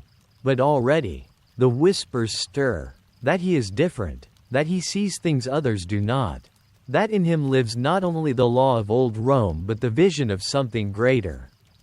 In a quiet district of the city, far from the palaces, a woman lights a lamp. Her name is Theodora. She is not yet empress either. But her eyes are sharper than steel, and her mind quicker than any senator's. Born to a bearkeeper, raised among actresses and courtesans, she knows hardship, she knows performance, she knows how the world works, and how to bend it. She, too, dreams, not of conquest, but of justice, not of courtly intrigue, but of transformation. And it is her hand that will steady Justinians when the fires come. But not yet. Tonight, they are still only citizens of a city whose fate will rise with theirs. You wander the streets, a ghost from the future, and everywhere you go, you feel the weight of continuity. Men quote Aristotle as easily as scripture. Mosaics shimmer on chapel walls. Shipyards ring with the sound of hammer on hull. And in the Senate hall, robes still rustle and speeches still echo. Though the days of Cicero are centuries gone.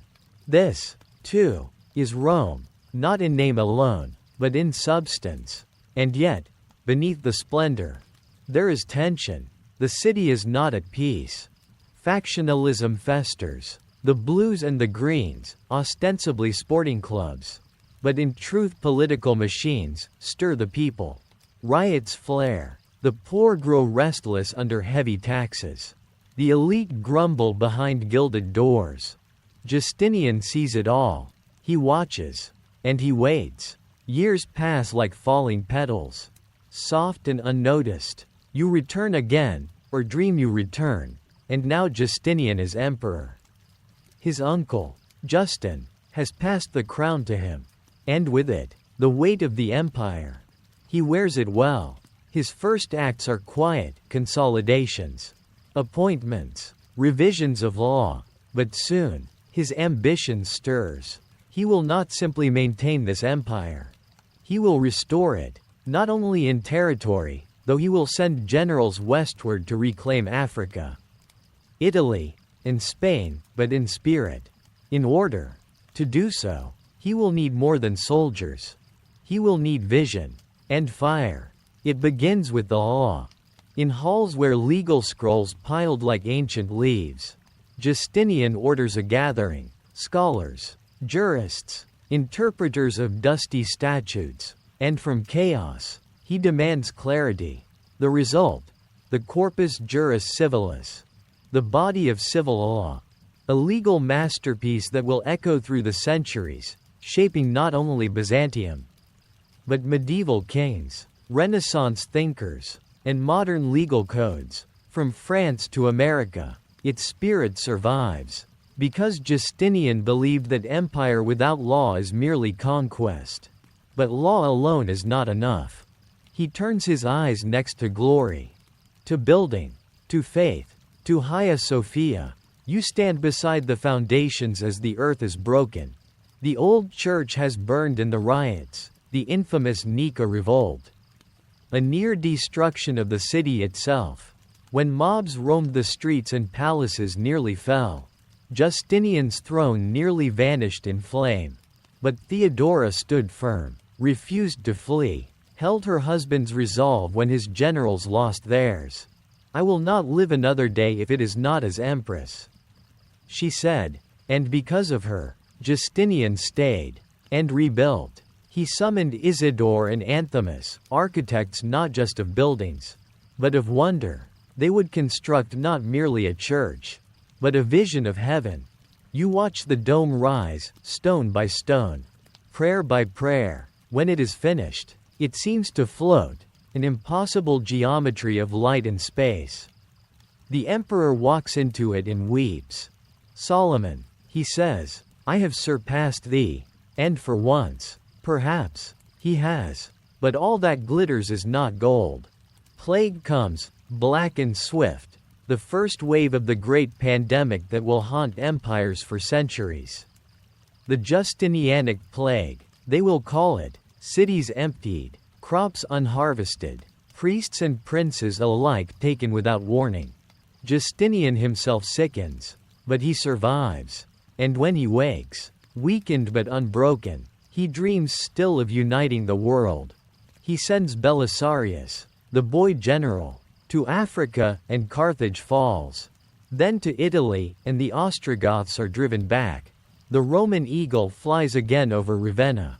It seems, for a flickering moment, that the empire is reborn. But it is costly, so costly, and it cannot last. Not even dreams carved in marble and gold can defy the erosion of time. But still, Justinian builds. Still, he prays. Still, he codifies and commands. And when he dies, he leaves behind not just borders and buildings, but legacy. He is, perhaps, the last true Roman emperor. And the first Byzantine one. You stand at the edge of his tomb. The city whispers around you. Bells chime. Incense curls in doorways. Children chase each other through marble courtyards. The empire endures, for now. It will live for nearly 1,000 years more. But this age, this moment of Justinian, will never come again. And as you turn away, the dome of Hagia Sophia glowing gold in the setting sun, you carry with you the sound of his voice, echoing across time. Order is divine, civilization is sacred, let it not be lost. And you understand, now, what legends are for, not to preserve facts, but to preserve truths. The city was already restless. For weeks, Constantinople had murmured with discontent. The grand palaces gleamed beneath the winter sky. The basilicas echoed with solemn chants. And the golden dome of the old church still glowed in the cold morning light, but beneath the beauty, something strained. The streets buzzed with tension. Markets that once sang with commerce now hummed with whispers. The taverns were filled with men who drank more deeply and spoke more loudly. Factions, the blues and the greens, whose origins lay in the chariot races, had grown into something darker, not just sporting teams, but political identities, mob movements, shadow governments. The people of Constantinople were angry. And Emperor Justinian, for all his brilliance, had not seen how close the fire was to the surface. He would learn soon enough. It began, as so many storms do, with a spark, a pair of executions, blues and greens accused of murder, tried by imperial officials and sentenced to die. One escaped, the other did not. The crowd at the Hippodrome, that ancient stadium of Roman pride, erupted not with cheers, but with fury. Days of tension snapped. The factions united, an unheard of alliance, and the chant that rose from thousands of throats was not for a team or a racer, but a single word: Nika, victory. It was not a cheer. It was a warning. For 5 days, Constantinople burned. Palaces were torched. Churches were looted. Shops destroyed. The great baths and basilicas that had stood since the days of Theodosius and Arcadius fell into ruin. Senators hid. Merchants fled. Fire spread like a fever, leaping from roof to roof, fed by wind and fury. And in the heart of it, the people demanded something unprecedented: that Justinian abdicate, that he leave. The emperor, once so sure, so brilliant, faltered. He considered escape, loaded ships, planned routes. But in the quiet of the palace, as chaos screamed outside, it was Theodora who stood. And it was she who would not run. Her voice was quiet, but it carried the weight of empires. "My lord," she said, standing before her terrified court, "those who have worn the crown should never survive its loss. I will not see the day when I am not called empress." She said she would rather die than flee. That the purple was a fine burial shroud. And Justinian, shaken, chastened, inspired, stayed, because Theodora had reminded him of who he was, and what was at stake. You walk the streets now, not in the chaos, but in memory, or maybe in dream. The smoke has cleared, the rebels crushed. The army, led by Belisarius and Narses, entered the Hippodrome not with banners, but with steel. They gave no quarter. 30,000 dead. The same arena that once thrilled to the pounding hooves of racers now drank the blood of citizens. The empire had survived, but it had paid a price. Justinian, too, had been changed. No longer merely the reformer. No longer only the lawyer emperor. Now he was something harder, sharper. And with the ashes of his city still warm, he looked upon the ruins and declared not defeat, but rebirth. He would build again. He would build greater. And so, amid the rubble, a new dream rose. It began with architects, not just builders, but visionaries. Anthimus of Tralles and Isidore of Miletus, men of numbers and light. Mathematicians, geometers, they came not with blueprints, but with visions. The new church would not merely replace the old. It would eclipse it. You walk beside them through dusty courtyards and scaffolding, watching as measurements are made, as foundations are dug, as laborers sweat and chant and lift and hammer. Stone by stone, dream by dream, Hagia Sophia, holy wisdom, a name that would outlast empires. You return at night, always at night, when the tools are laid down and silence reigns. The site is empty, but never still. There is a hum in the stone, a whisper in the columns. And then one dawn, the dome is complete. You step inside. The sunlight pours in through the windows just beneath the vast central cupola, light that seems not to fall, but to hover. The golden mosaic tiles reflect the radiance, scattering it like divine breath. The floor beneath you glows with marble from distant lands, green from Thessaly, white from Phrygia, purple from Egypt. It is like walking inside a vision, like standing in the eye of heaven. You are not alone. Justinian himself stands there, his robes soft in the golden light, his hands trembling ever so slightly. He looks up, and he says the words that will echo for centuries. Solomon, I have surpassed thee. It is not arrogance. It is awe. But Hagia Sophia is more than stone. It is statement, a proclamation to the people, to the enemies at the gates, to the fading memory of Rome and the uncertain future ahead. That beauty can rise from ashes. That order can return after chaos.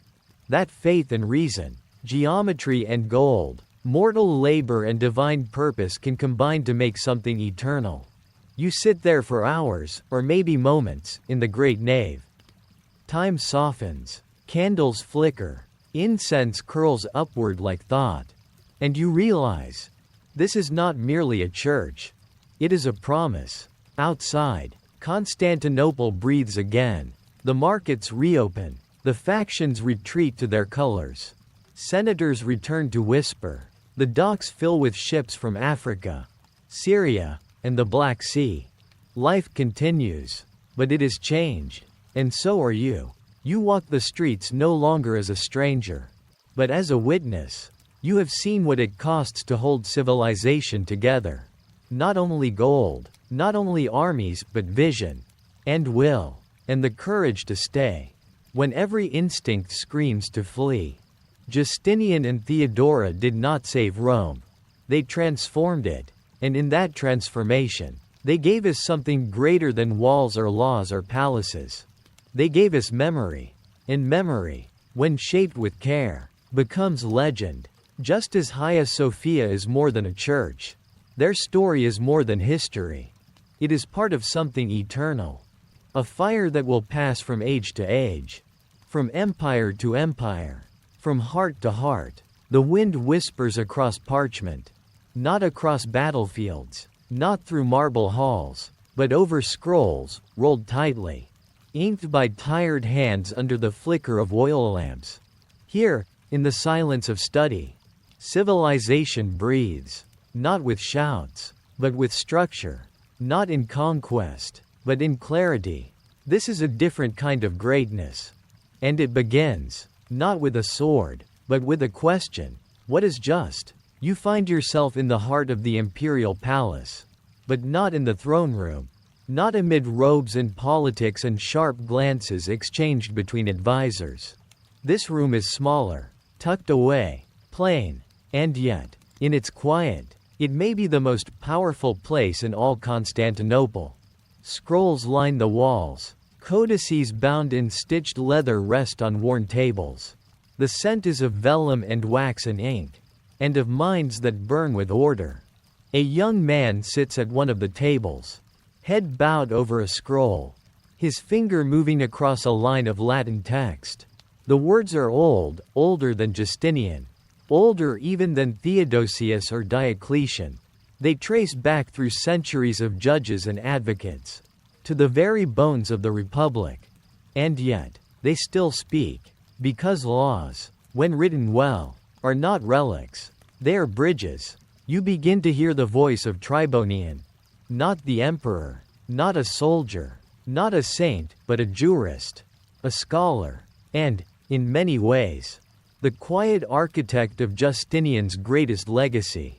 His voice is measured, calm, each sentence as deliberate as a chisel stroke on stone. Our laws, he says, have become a wilderness. He spreads several scrolls before you, tapping gently on the edges. There is wisdom here, Roman wisdom. But time has twisted it. Contradictions, duplications, dead statutes still linger. A man may be innocent by one law, condemned by another. How can justice live in confusion? You nod, and you begin to understand. This is no small project. This is rescue. Tribonian had been tasked with an almost impossible mission, to gather, sort, clarify, and preserve the entirety of Roman law, nearly 1,000 years of statutes, senatorial decrees, imperial rescripts, juristic opinions, and legal commentary. He would not do it alone. He gathered a team, the finest legal minds in the empire. Men fluent in Greek and Latin, scholars of philosophy and law, and together, they worked not for days or months, but for years. The result? A miracle of intellectual ambition. The corpus juris civilis, the body of civil law. 4 pillars, 4 parts, each with its own soul. You trace your hand gently across them as if they were sacred texts. The Codex Justinianus, a collection of imperial laws, curated and clarified, no contradictions, no obsolete nonsense, a guide for magistrates, for governors, for justice. The Digesta or Pandex, a vast anthology of the greatest Roman legal minds, Ulpian, Gaius, Paulus, centuries of thought organized into thematic order. Like a conversation across time. Like Rome whispering to itself across the centuries. The Institutiones, a textbook. Clear and elegant, written for the instruction of law students. Even now, you feel it could teach you. The words are calm, wise, generous. And finally, the Novellae Constitutiones, the new laws added during Justinian's later years, dealing with new realities and shifting times. 4 parts, 1 purpose, to preserve civilization. You walk now through courtrooms and city squares. You watch as governors read aloud from the Codex to settle land disputes. You see jurists argue points from the Digesta, citing ancient authority to decide modern questions. You witness a young student, his eyes bright with understanding, reading the Institutiones and seeing the world fall into shape. This is not abstract. This is justice, applied, evolving, alive. And even Justinian himself, clad in imperial purple, understands the gravity of what they have done. War wins battles, but law holds peace. You sit beside the emperor in his quiet chamber, where the scrolls are kept near the altar, alongside the Gospels. Justinian's face is softer here, less the conqueror, more the guardian. We rebuild cities, he says, gazing into the soft firelight. We rebuild churches, but law, that is how we rebuild trust. You nod. It is not the most dramatic scene of his reign. There is no thunder, no rebellion, just pages, just minds. And yet, you realize, this may be his greatest triumph.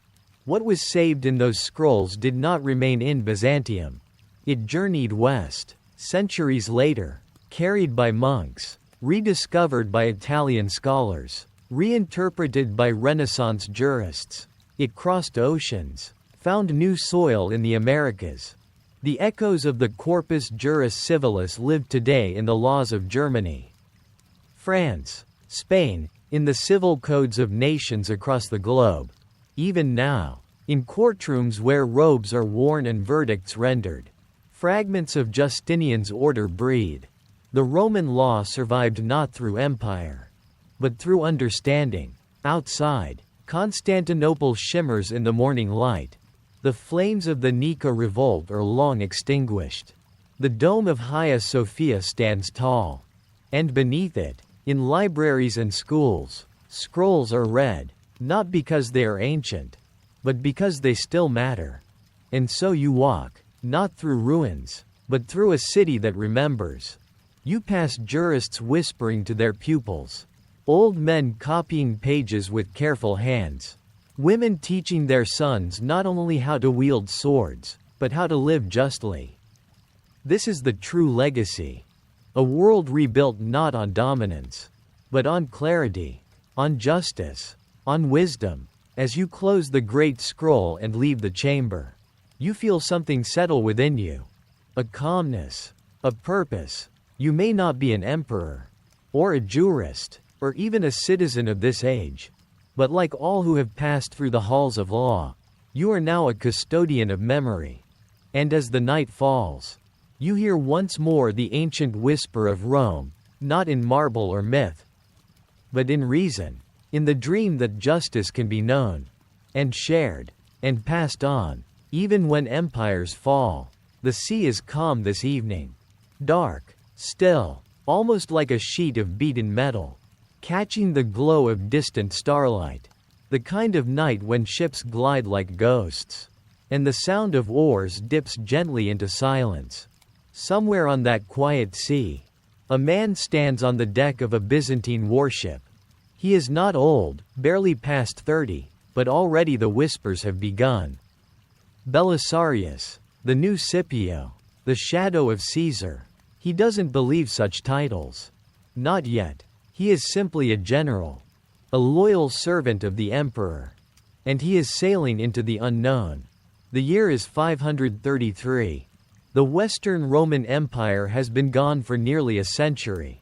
Africa, once the breadbasket of Rome, is now in the hands of the Vandals. Not just any barbarians. These are not ragged tribesmen from the forests. They are kings now. They wear Roman robes. They speak Latin. They mint coins in their name. They pray in churches they did not build. But they are not Rome. And Justinian wants them gone. Not in rage, but in memory. He dreams not just of conquest, but of restoration. And so he chooses one man to lead the first step. Belisarius. You stand beside him as the wind rises. The fleet is vast, over 500 ships, carrying tens of thousands of men. But there is no boastfulness in the general's demeanor. He is quiet, observing, always thinking. He knows the dangers. The seas are treacherous. The Vandals are experienced. And his own army is a strange mixture: Byzantine Greeks, Thracian cavalry, Gothic mercenaries, Armenian archers, and even former enemies turned allies. And yet, Belisarius does not waver, because he understands something many forget. Victory begins not with weapons, but with discipline. In the days that follow, you observe his brilliance. Landing in North Africa, near Kaput Vada, he orders his troops to pay for supplies rather than pillaging. He protects local civilians, even though they are Vandal subjects.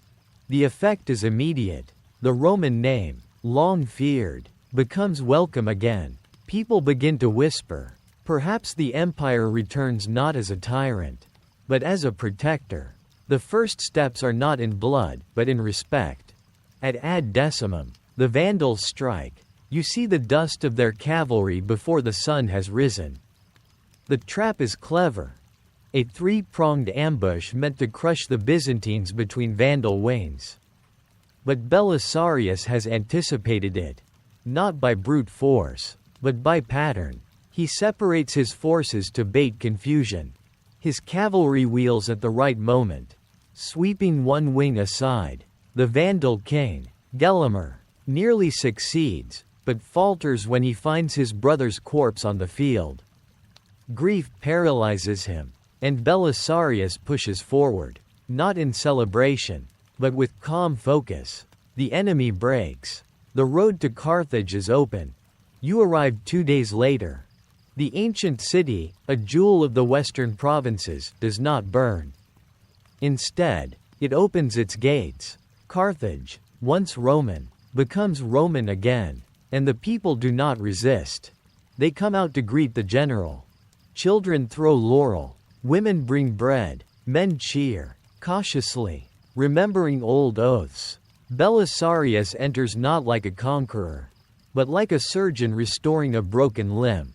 He protects the city, maintains order, spends nights in strategy, not feasting. His army does not loot. His eyes remain clear, focused, but the war is not yet done. Gelimer regroups in the hinterlands, rallies allies, waits for weakness, and Belisarius must act swiftly. At Tricamerum, the final battle unfolds. You are there, standing behind his elite cavalry, cataphracts gleaming in the morning sun. The Vandals charge, but Belisarius, cool, methodical, waits for the perfect moment. Then, with a single word, he sends his men forward. The line crashes into the enemy with devastating force. Within an hour, it is over. The Vandal kingdom, once feared, once proud, ceases to exist. North Africa is Roman again. Not through fire, but through precision. Back in Constantinople, the people roar with joy. Africa reconquered, they cry. The empire lives. And yet, Belisarius returns with modesty. He does not demand a triumph.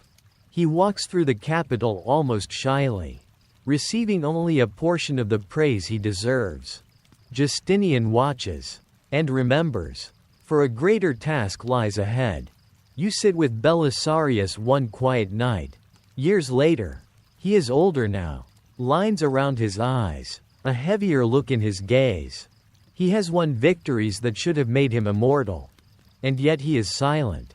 You led with such honor. You say. He smiles faintly. Honor is easy in victory. He replies. Harder when you are forgotten. You understand. Power fades. Favors shift. But what remains, what truly endures, is not the titles. Not the coins. Not even the monuments. It is conduct. The memory of a man who brought civilization back, one field, one city, one law at a time. Not through magic, but through mastery. Not through destiny, but through discipline. As you drift into sleep, the sea returns to your dreams. Not stormy, but calm. The kind of sea a general might once have crossed. A sea of purpose. A sea of return. And above it, the faint echo of horse hooves. Of orders given clearly. Of cities lit by oil lamps once again. Belisarius has done his part. One corner of the old world restored. The journey is not finished. But the path has been cleared. And the empire remembers, even if only in dreams.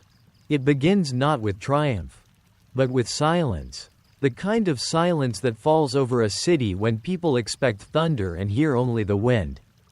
A silence between empires, between centuries, where something old breathes its last, and something uncertain begins. It is the year 535, and the shadow of Justinian now turns westward. He has taken North Africa. He has reclaimed the lands of Rome from the Vandals. But one jewel remains, the heart of the fallen empire itself. Italy. Rome. The name still burns with ancient glory, though the city lies cracked and weary. And in its place, the Ostrogothic kingdom rules, strange inheritors of a broken world. They wear Roman robes, mint Roman coins, even govern with Roman law. But they are not Rome. Justinian wants what remains, and so he calls once again upon his sword in the east. Belisarius, you return to his side, older now, weathered, but no less commanding. The sea voyage is swift, the preparations precise, and yet something in his face tells you he knows this war will be different. Africa was swift, but Italy is memory. Italy is myth. And memory fights harder than men. The campaign begins in the south. In Sicily, there is barely a struggle. Cities open their gates. The people, weary of Gothic taxation, welcome the return of the emperor's justice. Then Naples, a stiffer test. The city resists for weeks. And you watch Belisarius siege it with patience. No wild assaults. No blood for glory. He uses Roman engineering, trenches, towers, cutting the aqueduct. When Naples falls, it is not in flame, but in exhaustion. Belisarius enters quietly. He forbids looting. He heals wounds with kindness, not cruelty. And again, his name spreads. A Roman who remembers Rome. And so he marches north. Toward Rome. Yes, that Rome. You feel the air change as the old walls come into view. No longer the capital of an empire, but still the heart of a civilization.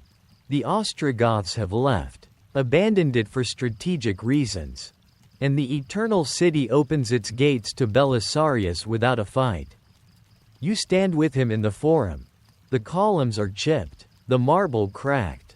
Grass grows where senators once spoke. But still, there is power here. Not in the stones, but in the silence. The kind of silence that carries weight. The kind that asks, "What will you do now?" Then, the siege begins. Witiges, king of the Goths, returns with fury. 100,000 strong. He surrounds Rome. You are trapped inside, cut off. Hungry, outnumbered 10 to 1. But Belisarius does not bend. He restores the aqueducts, not for water, but for defense. He blocks the gates. He trains archers. He patrols the walls himself. And you see something rare.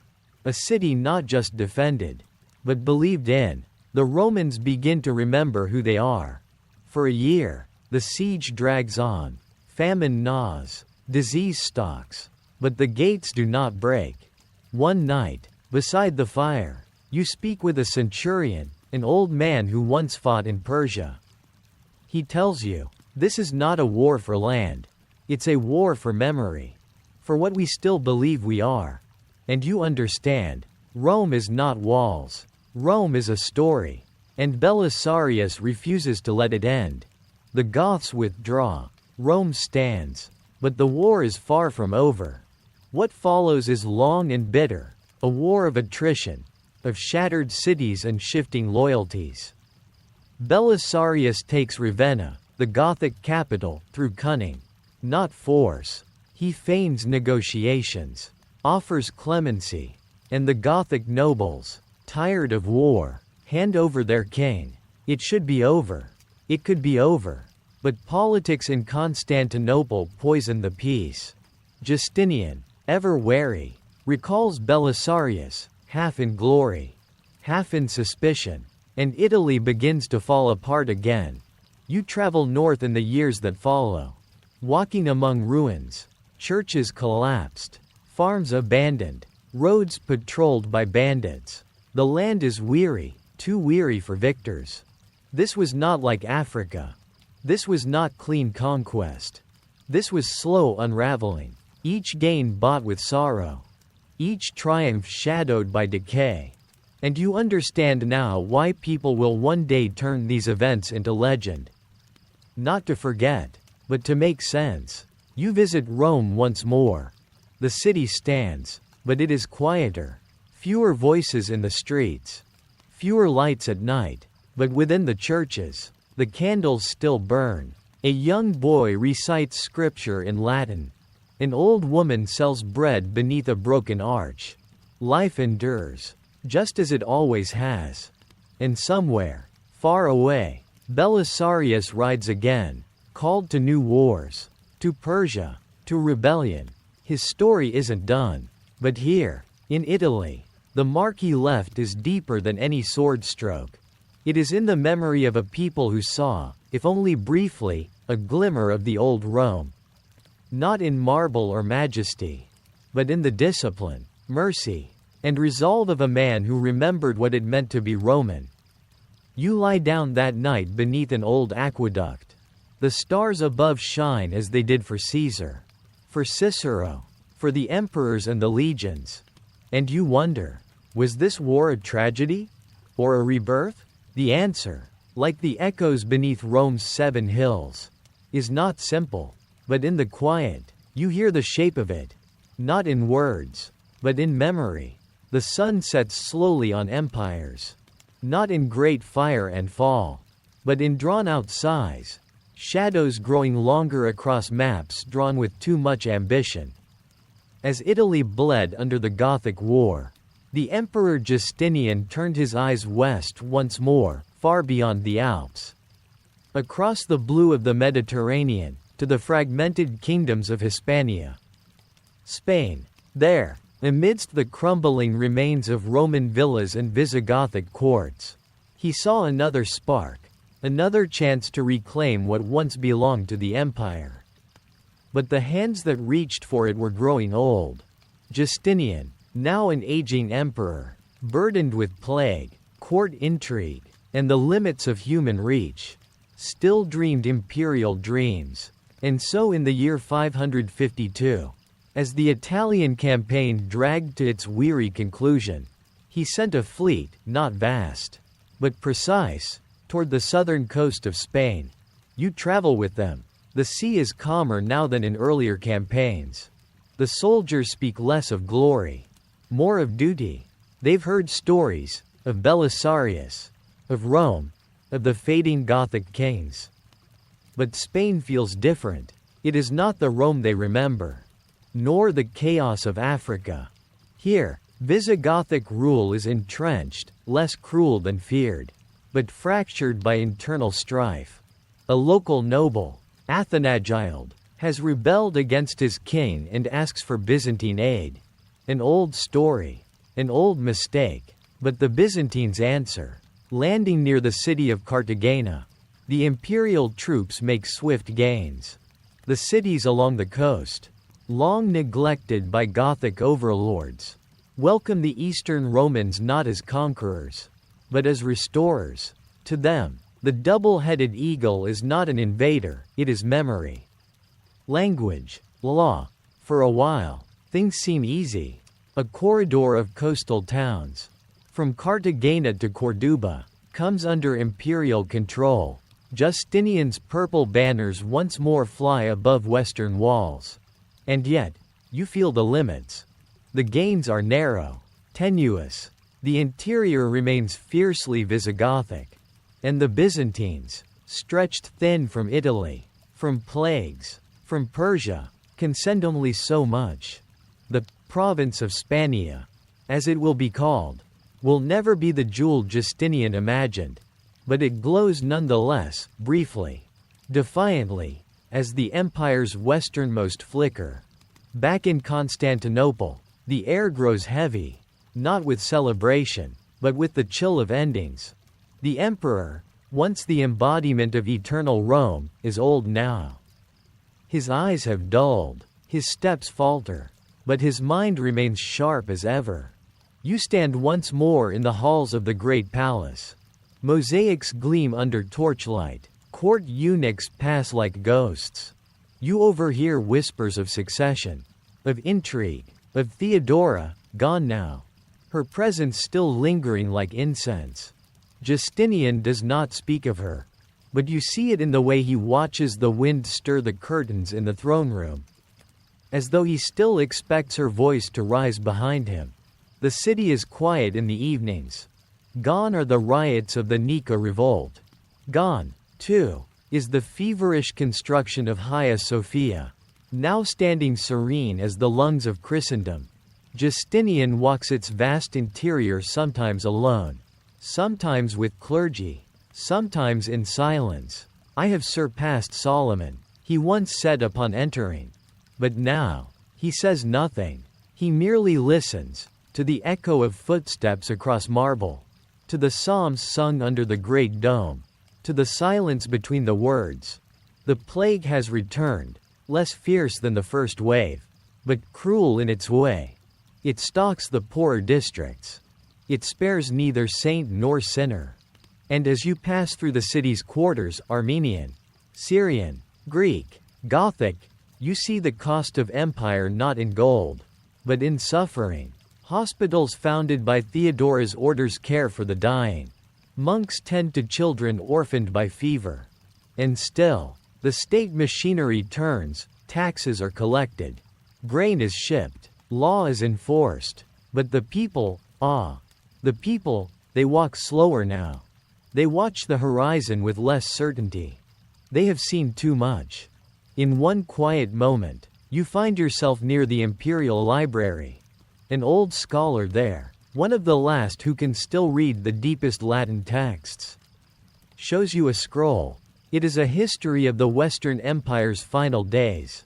Ode Acer, Romulus Augustulus, the fall. It ended, he says, but not all at once. And not everywhere. He looks around the quiet library. In truth, we're always ending and beginning. At the same time, you carry those words with you. Justinian's final years are quieter.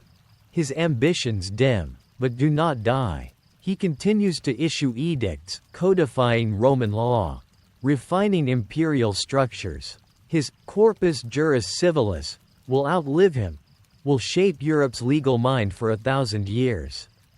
He never again commands armies, but in letters sent across seas and mountains, his will remains present. He is Rome, distant, enduring, austere. And then, one winter morning, the bells tolled differently. Not for battle, not for coronation, but for mourning. The emperor is dead. Justinian, last emperor to speak Latin as his mother tongue. Builder of Hagia Sophia, breaker of rebellions, dreamer of lost worlds. He dies not in battle, but in bed, surrounded by monks and ministers. No son to take his place. Only the empire remains, worn, cracked, but still breathing. You walk alone along the walls of Constantinople. The sea sparkles beneath the setting sun. The great chain across the harbor lies slack. No invaders today. You see the mosaics catch the dying light. Gold tiles blaze like fire. And you wonder, was it worth it? All the wars, the blood, the rebuilding? You don't have an answer.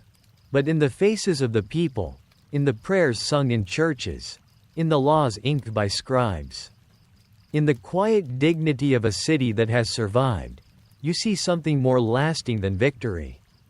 You see endurance. That night, in a dream, you see Justinian once more. He does not wear a crown. He is not the emperor now. He is simply a man, old, tired, but unbowed. He walks beside Theodora, along the gallery of Hagia Sophia. She smiles. He reaches for her hand. And then, both fade into gold. You wake with the dawn. The wind from the Bosphorus carries gull cries over tiled roofs. And the empire breathes on. No longer glorious, no longer eternal, but not yet finished, not yet forgotten, not while stories are still told. In the stillness after storm, something sacred stirs. As Rome's political structures collapsed across the western lands, it was not emperors or generals who carried civilization forward. It was men in worn robes, walking with heads bowed beneath the weight of scripture and silence. It was women who lit candles in stone chapels, their hymns echoing through the ruins of once great basilicas. In the long twilight of empire, it was the church that endured, not as conqueror, but as memory, as presence, as promise.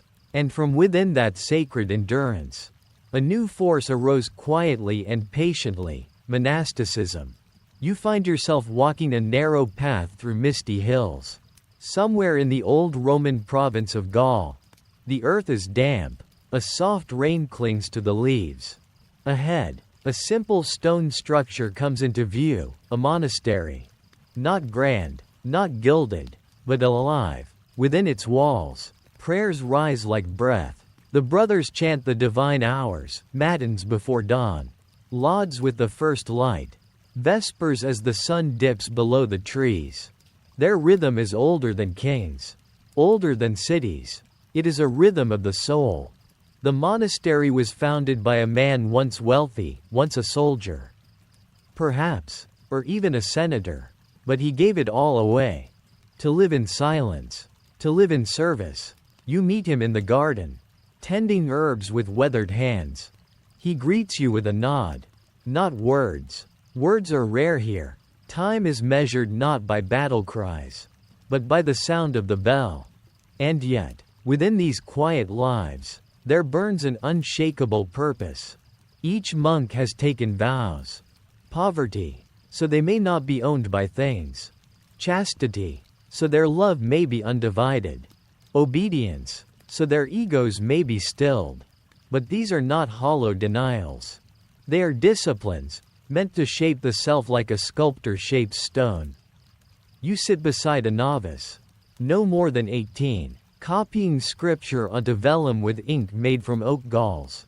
He does not speak, but when he finishes a passage from the Psalms, he smiles and presses the parchment flat with reverence. In a world losing literacy, losing law, losing light, he is preserving truth. Not for himself, for the future. Across the fading empire, monasteries like this spring up in unlikely places. On windswept Irish cliffs, where monks like Columba and Aidan set sail for unknown coasts with nothing but faith and books. In remote Italian valleys, where Benedict of Nursia pens his rule, balancing work, prayer, and study with astonishing clarity. His words, ora et labora, pray and work, will shape Western monasticism for centuries. You visit a Benedictine house high in the Apennines. There, the monks tend sheep and bees. They bind ancient Roman texts alongside Christian scripture. They debate Aristotle and Augustine with equal passion. It is not just faith they preserve, but civilization itself. You come to understand something humbling. Monasteries are not places of escape. They are places of encounter. With God, with the self, with the echoes of a world that has fallen, and the seeds of a world yet to rise. Within these simple walls, literacy survives, medicine is remembered, law is copied, philosophy is pondered. They become arks, floating on the flood of history, carrying fragile cargo, ideas. But not all is gentle. Not all is serene. Outside the cloister, chaos rages. Saxon raids burn monasteries along Britain's coasts. Lombard invasions threaten northern Italy. Frankish warlords clash across Gaul. You stand with a monk as he watches smoke rise on the horizon. He does not reach for a sword. He reaches for the psalter. Lord, protect your servants, he whispers. Even if our walls fall, may our spirit remain. And that spirit does remain. Because while kings rule for decades, ideas endure for centuries. Women, too, shape this age of faith. Abbesses like Brigid of Kildare, Hilda of Whitby, and Radegund of Poitiers become pillars of learning and charity. In their communities, orphans are raised, sick are tended, histories are written. You visit one such convent, where nuns weave both thread and knowledge. They compose hymns in Latin and Old Irish. They illuminate texts with golden ink, the margins alive with vines and beasts. It is beauty as resistance. In the face of war, plague, and loss, they choose to create. One night, beneath a sky filled with stars, you walk alone through an abandoned Roman villa. Vines climb broken columns. The mosaic floors crack under moss. But near the atrium, a small wooden cross stands in the moonlight. A monk placed it here. A marker. A prayer. A reminder. Rome, in its marble and might, has passed. But its soul, its longing for order, justice, meaning, survives here. In these small sanctuaries. In hands that copy books no one may read for 100 years. In lives shaped by devotion, not dominion. Eventually, you find yourself in Rome itself. Not the Rome of emperors, but the Rome of popes. St. Peter's stands, not as it will one day, but already a place of pilgrimage. You kneel beside a farmer and a merchant and a nun, all seeking blessing, all seeking something eternal. The Bishop of Rome, now called Pope. The Bishop of Rome, now called Pope, no longer commands legions. But he wields another kind of power, the power of moral authority. while emperors fade into memory. The Church weaves its roots deeper into the very soil of Europe. The Pope does not wear a crown of iron, but one of continuity, of tradition, and slowly, of influence. You witness a letter being composed in the Lateran Palace, bearing a papal seal. It is addressed not to another bishop, but to a king. The roles have begun to reverse. Once, bishops trembled before emperors. Now, rulers seek legitimacy in papal blessing. This subtle but momentous shift will shape the centuries to come. It is in these formative years, the late 5th and early 6th centuries, that Rome's collapse becomes the Church's opportunity. Not conquest, but stewardship. As the roads crumble and currencies lose meaning, the Church offers something more valuable than gold: structure, memory, hope. But perhaps the most extraordinary thing is not what the Church gains, but what it gives.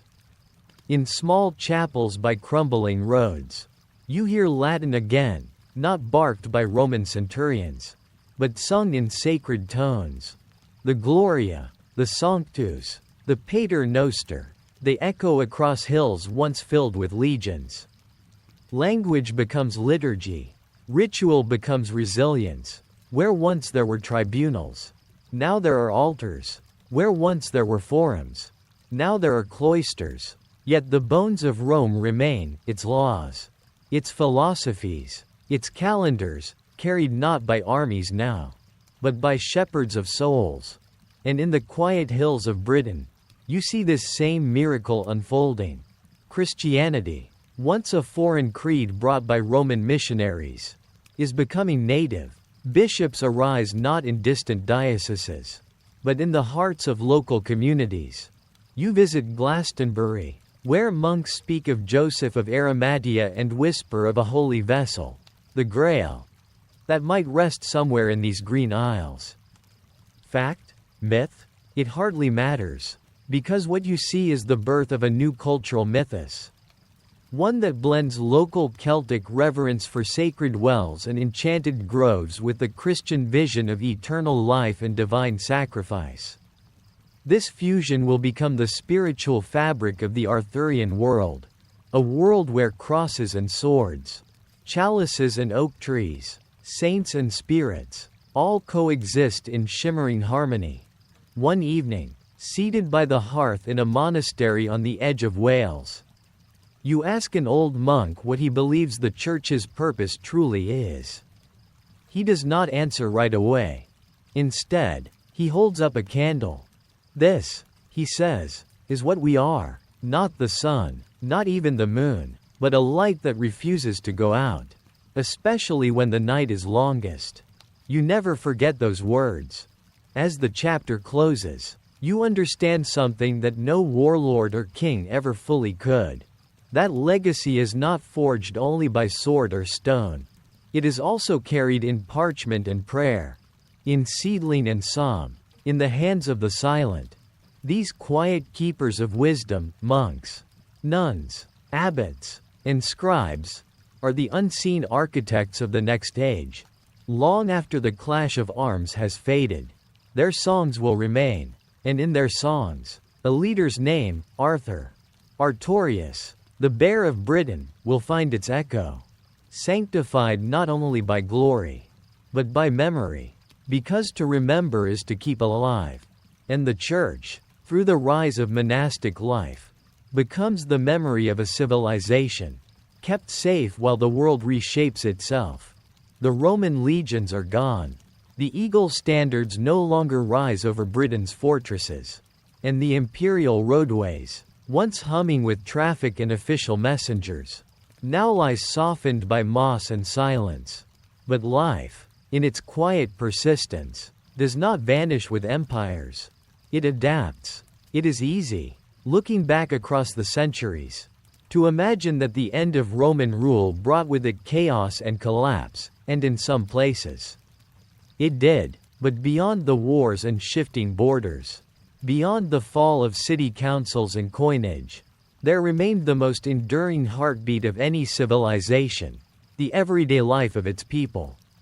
And in this chapter, We draw closer to them, the farmers, the weavers, the shepherds, the cooks, the healers, the children who laughed in muddy fields, the elders who remembered. Let us wander now, slowly, through a day in this post-Roman world.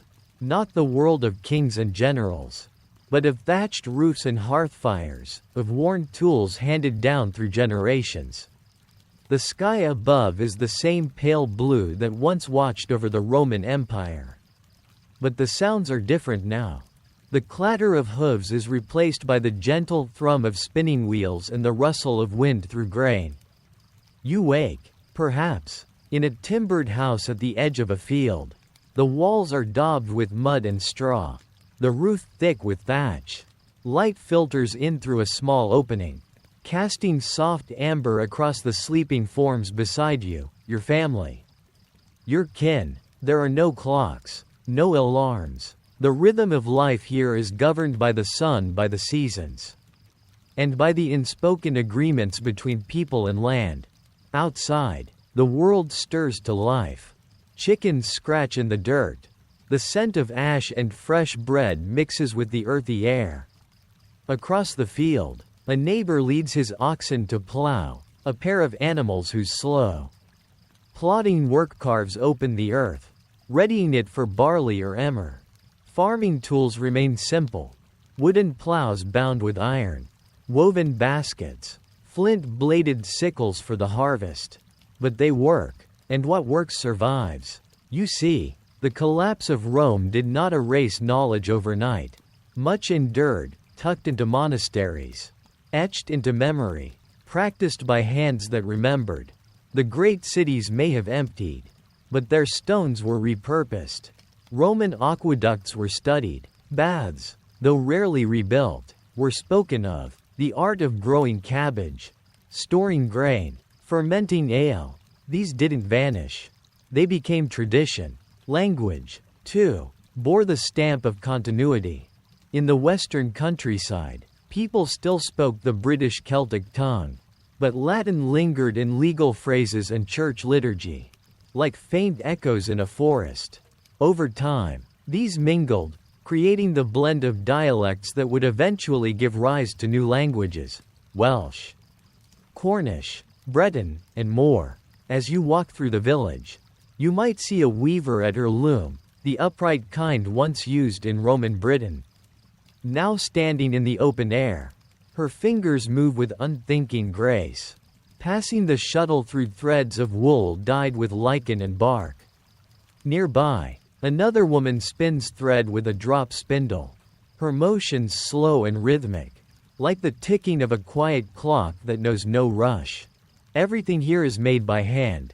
The shoes you wear? Leather, shaped by a local tanner who soaks hides in river mud and bark for weeks. Your cloak? Woven from the wool of your neighbor's sheep, perhaps dyed a deep blue with woad grown in a sunny patch of earth. Each item tells a story, not just of who made it, but of the land that birthed it. Midday brings the heat of labor and the reward of rest. Meals are simple: a stew of beans, onions, and herbs cooked over a fire, served with coarse bread baked on hot stones. Cheese, if you're lucky. Ale, if it's been a good brewing week. But though the food is plain, it is cherished, not because it is rare, but because every bite comes from a labor of love, from soil tilled by calloused hands, from goats milked at dawn. And with every act of daily life, there is memory. The way your grandmother salted fish before winter, the lullaby your mother sang as she spun wool, the story your uncle told about the stars and how they guided the sowing. Knowledge passes not through parchment but through presence. You learn by doing, and by listening. Yet even here, in these rustic rhythms, the influence of Rome lingers, not in marble or empire, but in roads. Some of the paths you walk today were once Roman causeways, still straight, still firm beneath centuries of footsteps. Occasionally, your village gathers stones from the old ruins to build new hearths or walls. A villa's crumbled arch becomes a barn's cornerstone. The bones of Rome feed the body of a new world. As the sun lowers, shadows stretch across the village. Children chase each other between hedgerows, their laughter bright and brief. Elders sit on wooden stools, watching with eyes that see both the past and the future. A group gathers near the chapel, not a grand Roman basilica, but a small wooden house with a carved cross over the door. Here, Latin hymns echo beside old Celtic prayers. A monk leads the evening prayer, while just beyond, a sacred grove still stands, tended by women who remember the old rites of sun and moon. Faith has not disappeared, it has transformed. The new Christian belief mingles with the old reverence for the land. Saints take on traits once held by spirits. Holy wells once sacred to goddesses now honor the Virgin Mary. It is not confusion, it is continuity. A blending, not an erasure. And when night finally falls, you sit by your fire. As did your ancestors, as will your descendants. You tell stories of your father, who fought in a battle near the river, of the traveler who spoke Latin and wore a strange tunic, of the Roman who built the road that still cuts through the hills, and of the strange dreams you had last week, where a sword shone brighter than the stars, and a king who bore no crown brought peace to all. You sleep that night not in fear of barbarians or kings, but in the quiet understanding that life continues, even when empires fall. Night yields gently to dawn across the rolling hills and mist-laced valleys of Italy, and with it, the quiet rhythms of daily life stir once again in the shadows of a fallen empire. Rome may no longer reign as mistress of the world, but she lingers, whispering in stone, breathing through the customs of her children, and echoing in the steps of farmers, weavers, and soldiers who carry on without fanfare. The Roman Empire is gone, and yet, it never truly left. There is a myth, easy and seductive, that the world fell into darkness the moment the Western Roman Empire collapsed. That the aqueducts crumbled overnight, the libraries burned with the last light of reason, and wild-eyed barbarians danced in triumph upon the forum's ruins.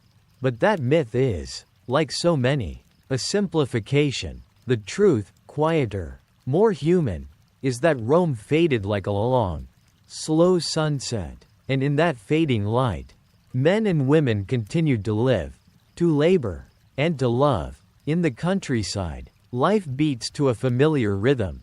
Peasants rise before the sun, shrugging off their straw-stuffed bedding and washing with cold water drawn from clay amphorae.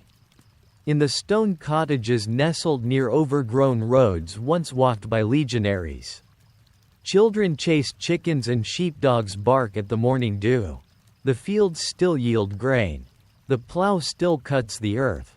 Farmers invoke both Christ and the old household spirits, hedging their prayers to ensure a bountiful harvest. They plant wheat, spelt, barley, staples of Roman diet, and though coinage has grown scarce, barter keeps communities alive. A sack of flour for a sheepskin, a jar of olive oil in exchange for pottery. Life has grown simpler, but not still, not dead. Beneath the surface, Roman tools and methods endure. The curved blade of the sickle, the stone mill's grinding grain, these are technologies passed from father to son, often without knowing they are ancient. A Roman farmer of the 3rd century, placed here by miracle or time slip, would recognize the labor, if not the tongue. Within the towns, some decaying, some stubbornly alive, the outlines of Romanitas remain. The basilica may now serve as a church. The forum, once a market of debate and commerce, is quieter, yet traders still gather there. Cloaks are traded for wool. Wineskins passed between hands hardened by work. The Latin spoken here is roughened, frayed into dialects that will, centuries hence, birth the Romance languages. But still, it is Latin, and the names, Julia, Marcus, Lucilla, still echo the glory of the past. Bathhouses, once social centers of urban Rome, are fewer now. Their hypocausts cold, their marbled elegance chipped by time.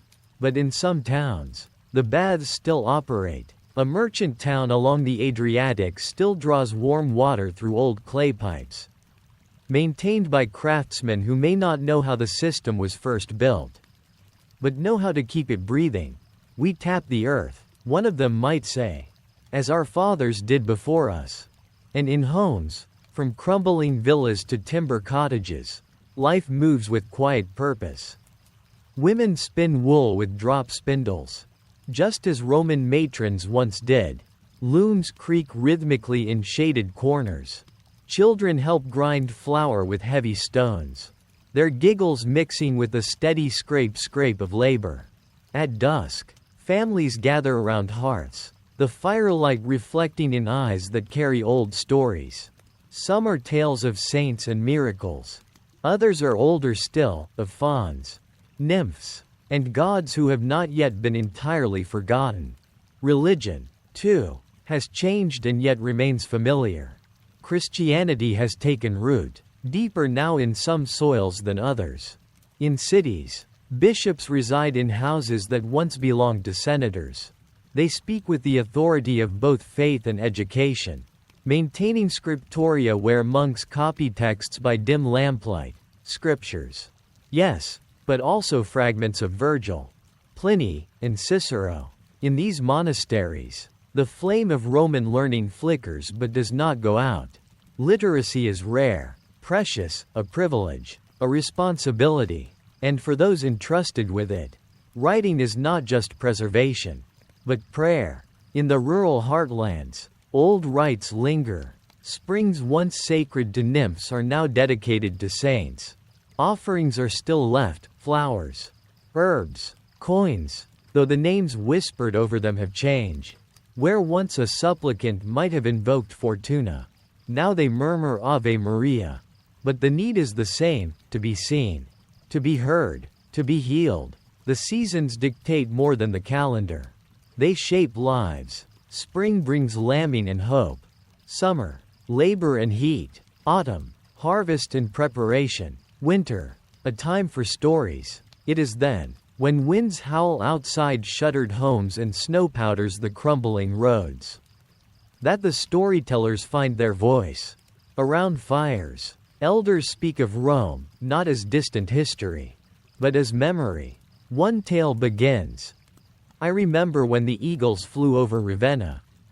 And so unfolds a story of imperial grandeur, of soldiers clad in scale armor, of roads that gleamed like silver threads stretched across the earth. The younger listeners, eyes wide, imagine Rome not as a word on parchment but as a living place. Perhaps, in their minds, it still stands, and in some way, it does. This cultural memory seeps into everything, even in Theodoric's court, where Gothic warriors stride through the marble halls of a Roman palace. Senators still debate policy. Theodoric, though an Ostrogoth, dresses like a Roman. He speaks Latin. He understands that to rule Italy, he must wear not just a crown, but a civilization, and so Roman law is upheld. Roman offices maintained, praetors, quaestors, consuls, even if their duties are now more symbolic than powerful. The Gothic elite admire Roman engineering, Roman law, Roman language. Their children learn from Roman tutors. They attend Roman-style games. Even if now the gladiators are gone and the circus is quieter. They do not wish to destroy Rome, they wish to become Rome. Even as the memory of what that means slips further from reach. And so the culture continues, not unchanged, but unbroken. In kitchens, women still cook with garum, though the fish sauce grows rarer. In gardens, mosaic floors lie hidden beneath moss and dirt, occasionally revealed by the footfall of a goat. In tombs, Latin inscriptions crumble, but the sentiment remains. Veil, amice, farewell, friend. Even in ruins, there is life. Children play among the toppled columns. Lovers meet in the shadows of aqueducts. And on hilltops, where once stood Roman temples, small churches rise, built from the same stones, sanctified anew. This is the world in which the legend of Arthur will grow. A world not wholly Roman, not wholly barbarian, but something in between, a twilight, yes, but not of despair. Rather, it is a liminal space, where stories take root in the soil of memory, watered by longing for a golden age and fertilized by the quiet heroism of ordinary people. And it is this quiet heroism, the ability to endure, to preserve, to hope, that becomes the soul of Arthurian myth. The sword and the stone, the Lady of the Lake, the Knights of the Round Table. These are symbols born not only from grand battles but from the everyday acts of resilience that defined the people who lived in Rome's wake. The past is not a foreign country. It is the foundation beneath our feet, the echo in our language, the taste of bread on our tongues. It is the story told beside the fire and the name passed from parent to child. It lives in us, and in the long shadow of Rome, it thrived, even now, in the hush between centuries. In a farmhouse beneath the stars, a child stirs and wakes. She listens to the wind outside, to the crackle of the fire, to the murmured prayers of her mother. She does not know the word history, but she knows stories, she knows memory, and in her dreams, Rome still stands, gleaming and eternal, just as somewhere, far to the north, the last of the old roads leads to a hill where a warlord named Theodoric builds his vision of unity atop the stones of empire. Just as somewhere, in the whispers of monks or the breath of bards, the name Arthur stirs and begins to rise. The evening air in Ravenna was still and fragrant, filled with the scent of cypress and wet earth. A garden lay quietly behind the Basilica of San Vitale, overgrown but beautiful, touched by time more than by human care. The sun had already dipped below the horizon, and the sky, tinged with lavender and rose, reflected faintly in the surface of a cracked marble fountain now dry. Somewhere nearby, water trickled from a surviving aqueduct pipe, the soft rhythm echoing like a whisper from the past. Here, among the worn stone benches and faded mosaics hidden beneath moss and ivy, the ghosts of the Roman world seemed especially close. You could feel them not as phantoms, but as echoes, soft-footed presences, watching with the calm resignation of those who know their time has passed. The garden belonged to no emperor now, no senator, no court. It was tended, if at all, by silence and memory. It is here, in this quiet place, that we ask the question no scholar has fully answered: why did Rome fall? Not the how. That story we have traced: the invasions, the civil wars, the overreach, the economic collapse, the plagues, the fragmentation, the rise of local loyalties over imperial ones. We know the names: Alaric, Attila, Odoacer. We know the years: 376, 410, 476.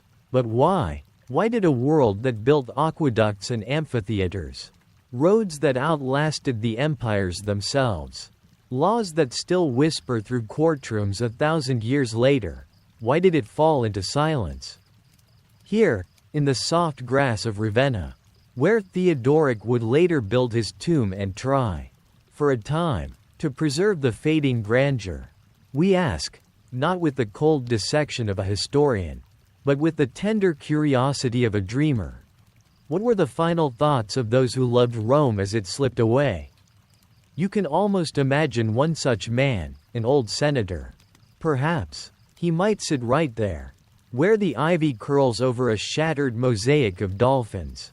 He would wear a robe now threadbare, the color of ashes, once rich crimson. His reign, once a mark of power, now dull from years of wear, spins slowly on his thin finger.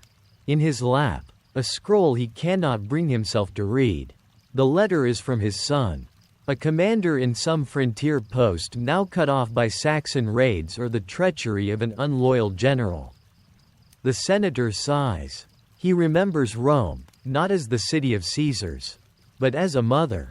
A stern mother. Yes, but a magnificent one. She taught discipline, order, law. He remembers his father taking him to the forum. How his sandals clicked on the marble floor as they passed beneath statues of men whose names still meant something. He remembers the scent of ink on fresh papyrus. The low drone of rhetoric students debating Cicero. The sunlight striking the golden roof of Jupiter's temple. Now, all that feels like a dream half remembered. The forum is quiet, the statues defaced, the temples turned into churches or barns or ruins. The marble crumbles. And still he wonders, not what more Rome could have done to survive, but whether survival would have been enough. For Rome had grown old, and like all old things, there comes a time when to continue is not strength, but exhaustion. In this garden, the earth remembers. The soil is still rich. Grapes still grow here, wild now, tangled in thorn bush. The olive trees bear fruit. Ravens nest in the high corners of half-collapsed towers. Life continues. The garden whispers something even the empire forgot. There is a kind of beauty in decay. A quiet dignity in endings. Rome did not fall in one night, nor at one gate. It fell like a great oak collapses, not when the final axe strikes, but over years, as rot creeps into the roots and storms hollow out the trunk. Long before it fell, it was already falling, yet those who lived through it did not always know. That is the most human part of all. There were parties, games, senators still debating in half-empty halls. Bread was still baked, marriages celebrated, taxes collected. Rome kept going, until it didn't. Perhaps this is what makes the story so powerful. Because in this garden, under a star-pocked sky, you realize, Rome is us. Every generation builds, hopes, governs, loves, and every generation believes, fiercely, that their order will last. That their laws will endure. That their knowledge is unshakable. But time humbles all certainty.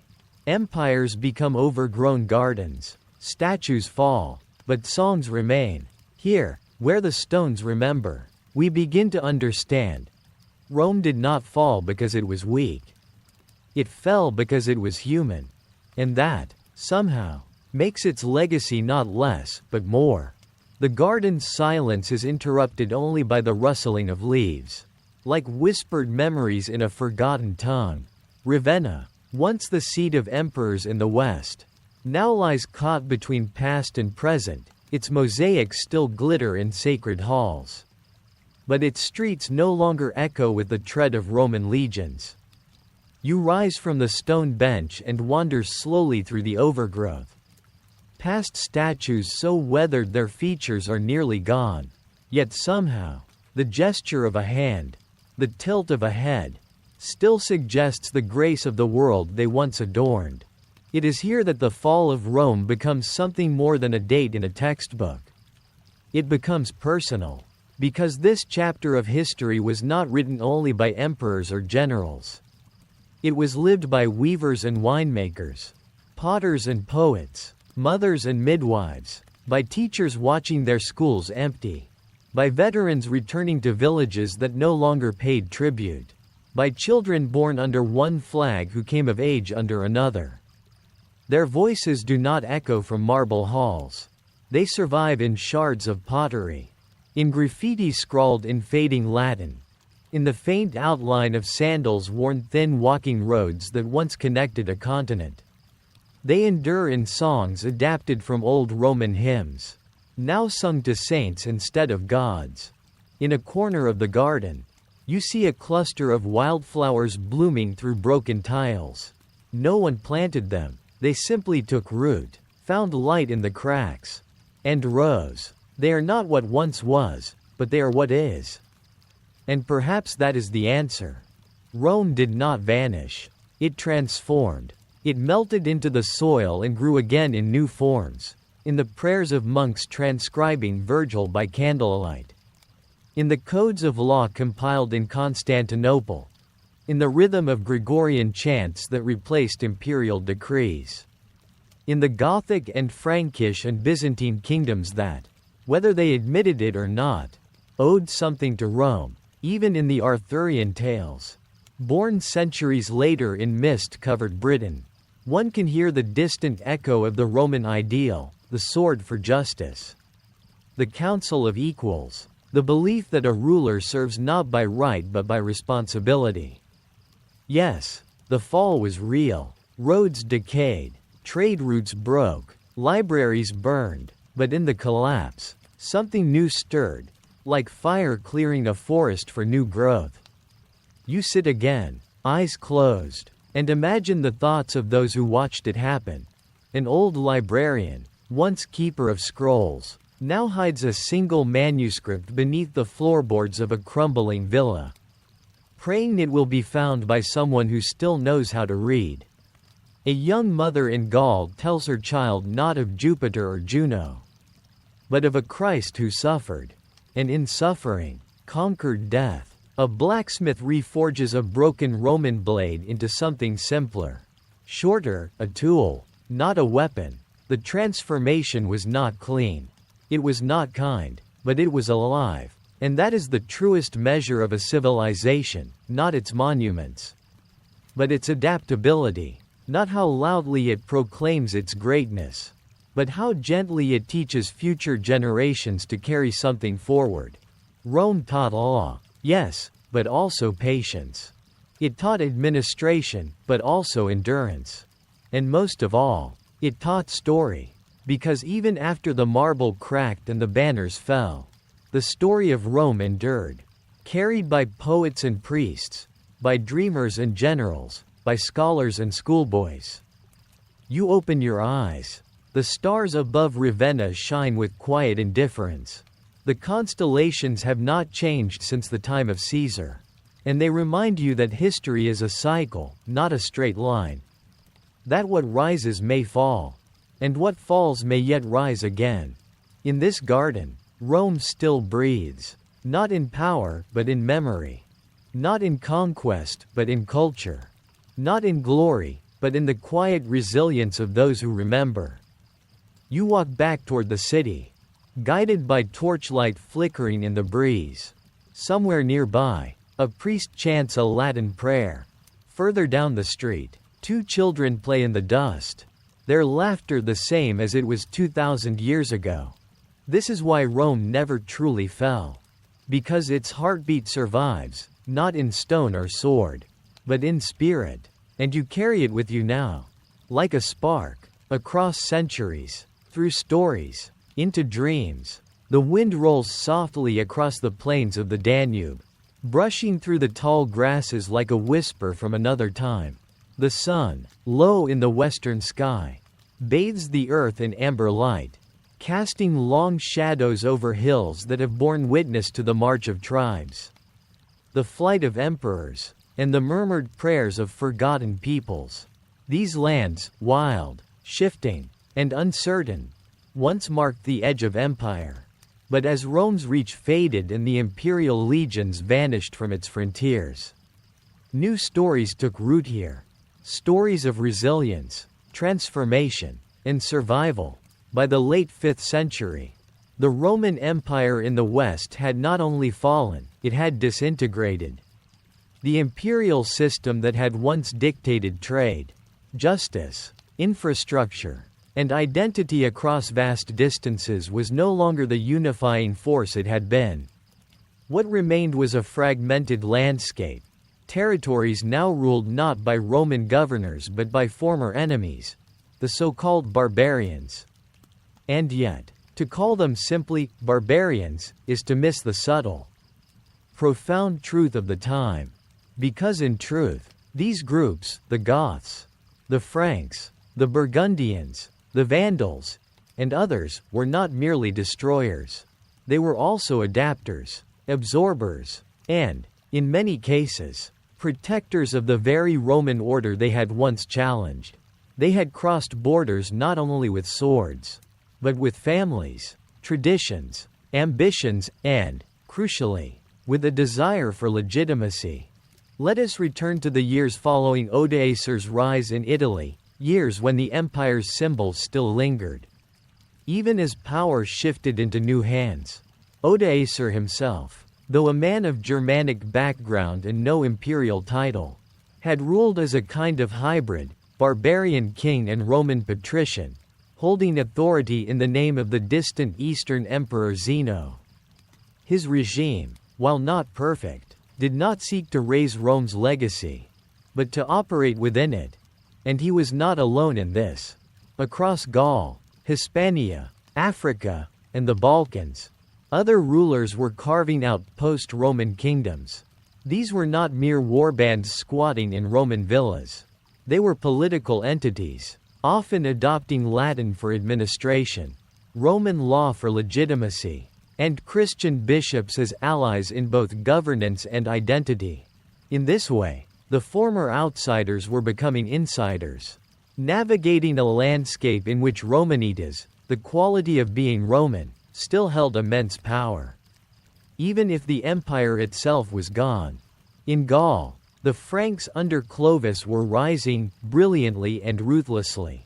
Though pagan at first, Clovis would later convert to Nicene Christianity, aligning himself with the majority of the population and the Gallo-Roman clergy.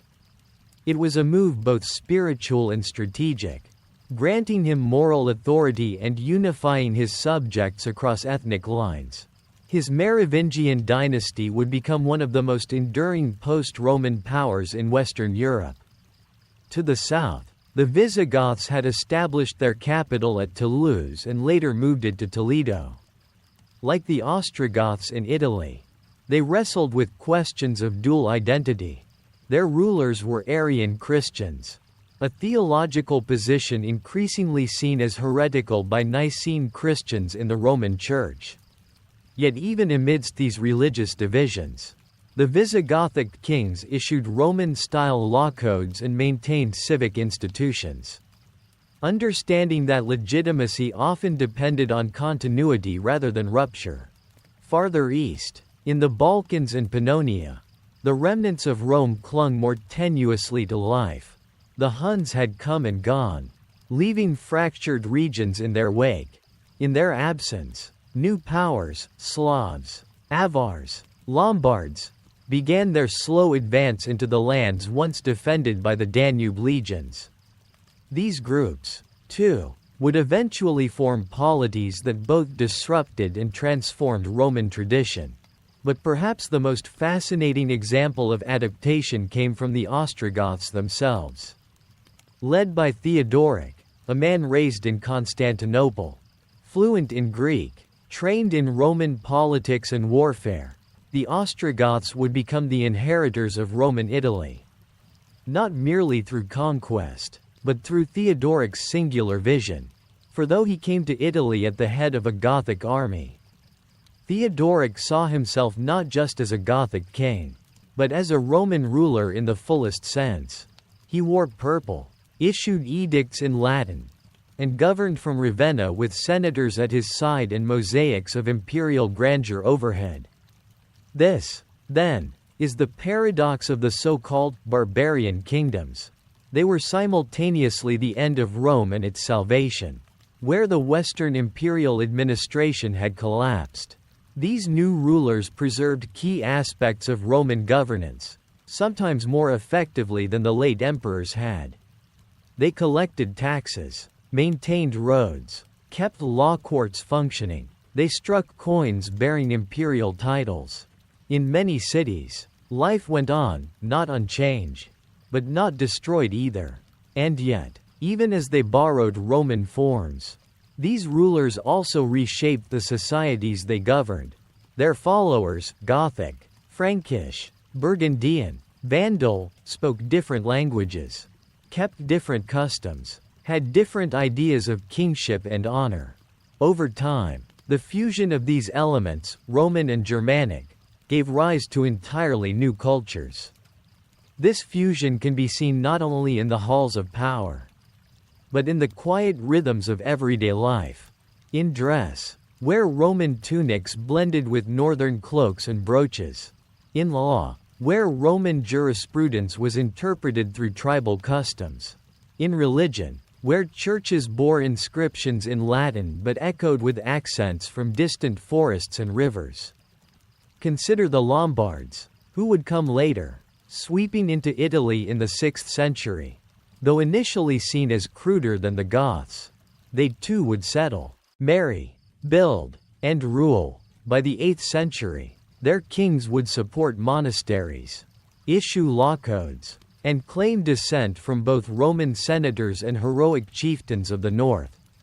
This was no longer the Rome of Augustus or Trajan, but it was something else, something enduring.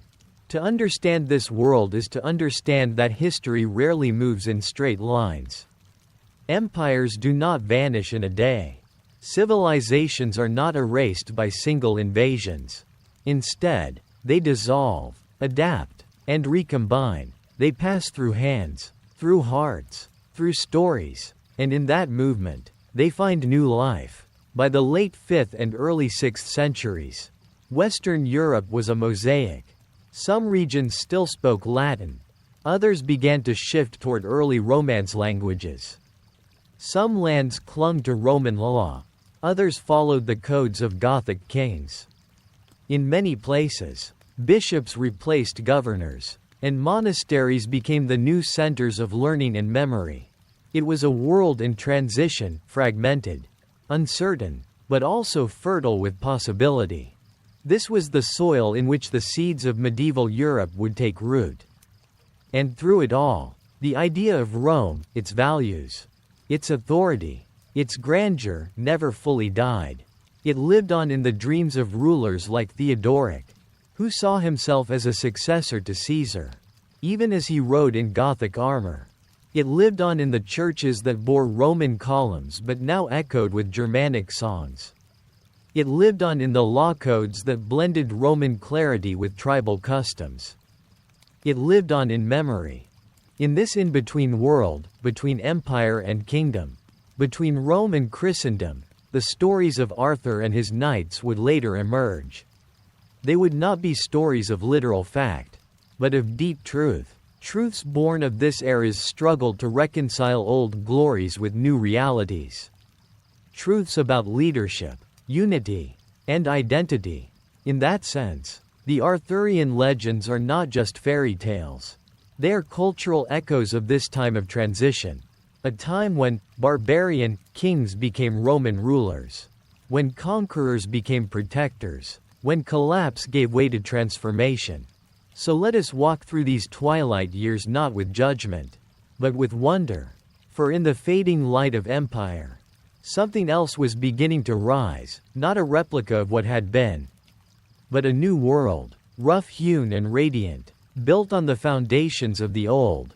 And though its towers might be humbler, and its roads less straight, it carried forward the fire of civilization, through chaos, through change, through time. The wind sweeping across the Danubian frontier was sharp and bitter.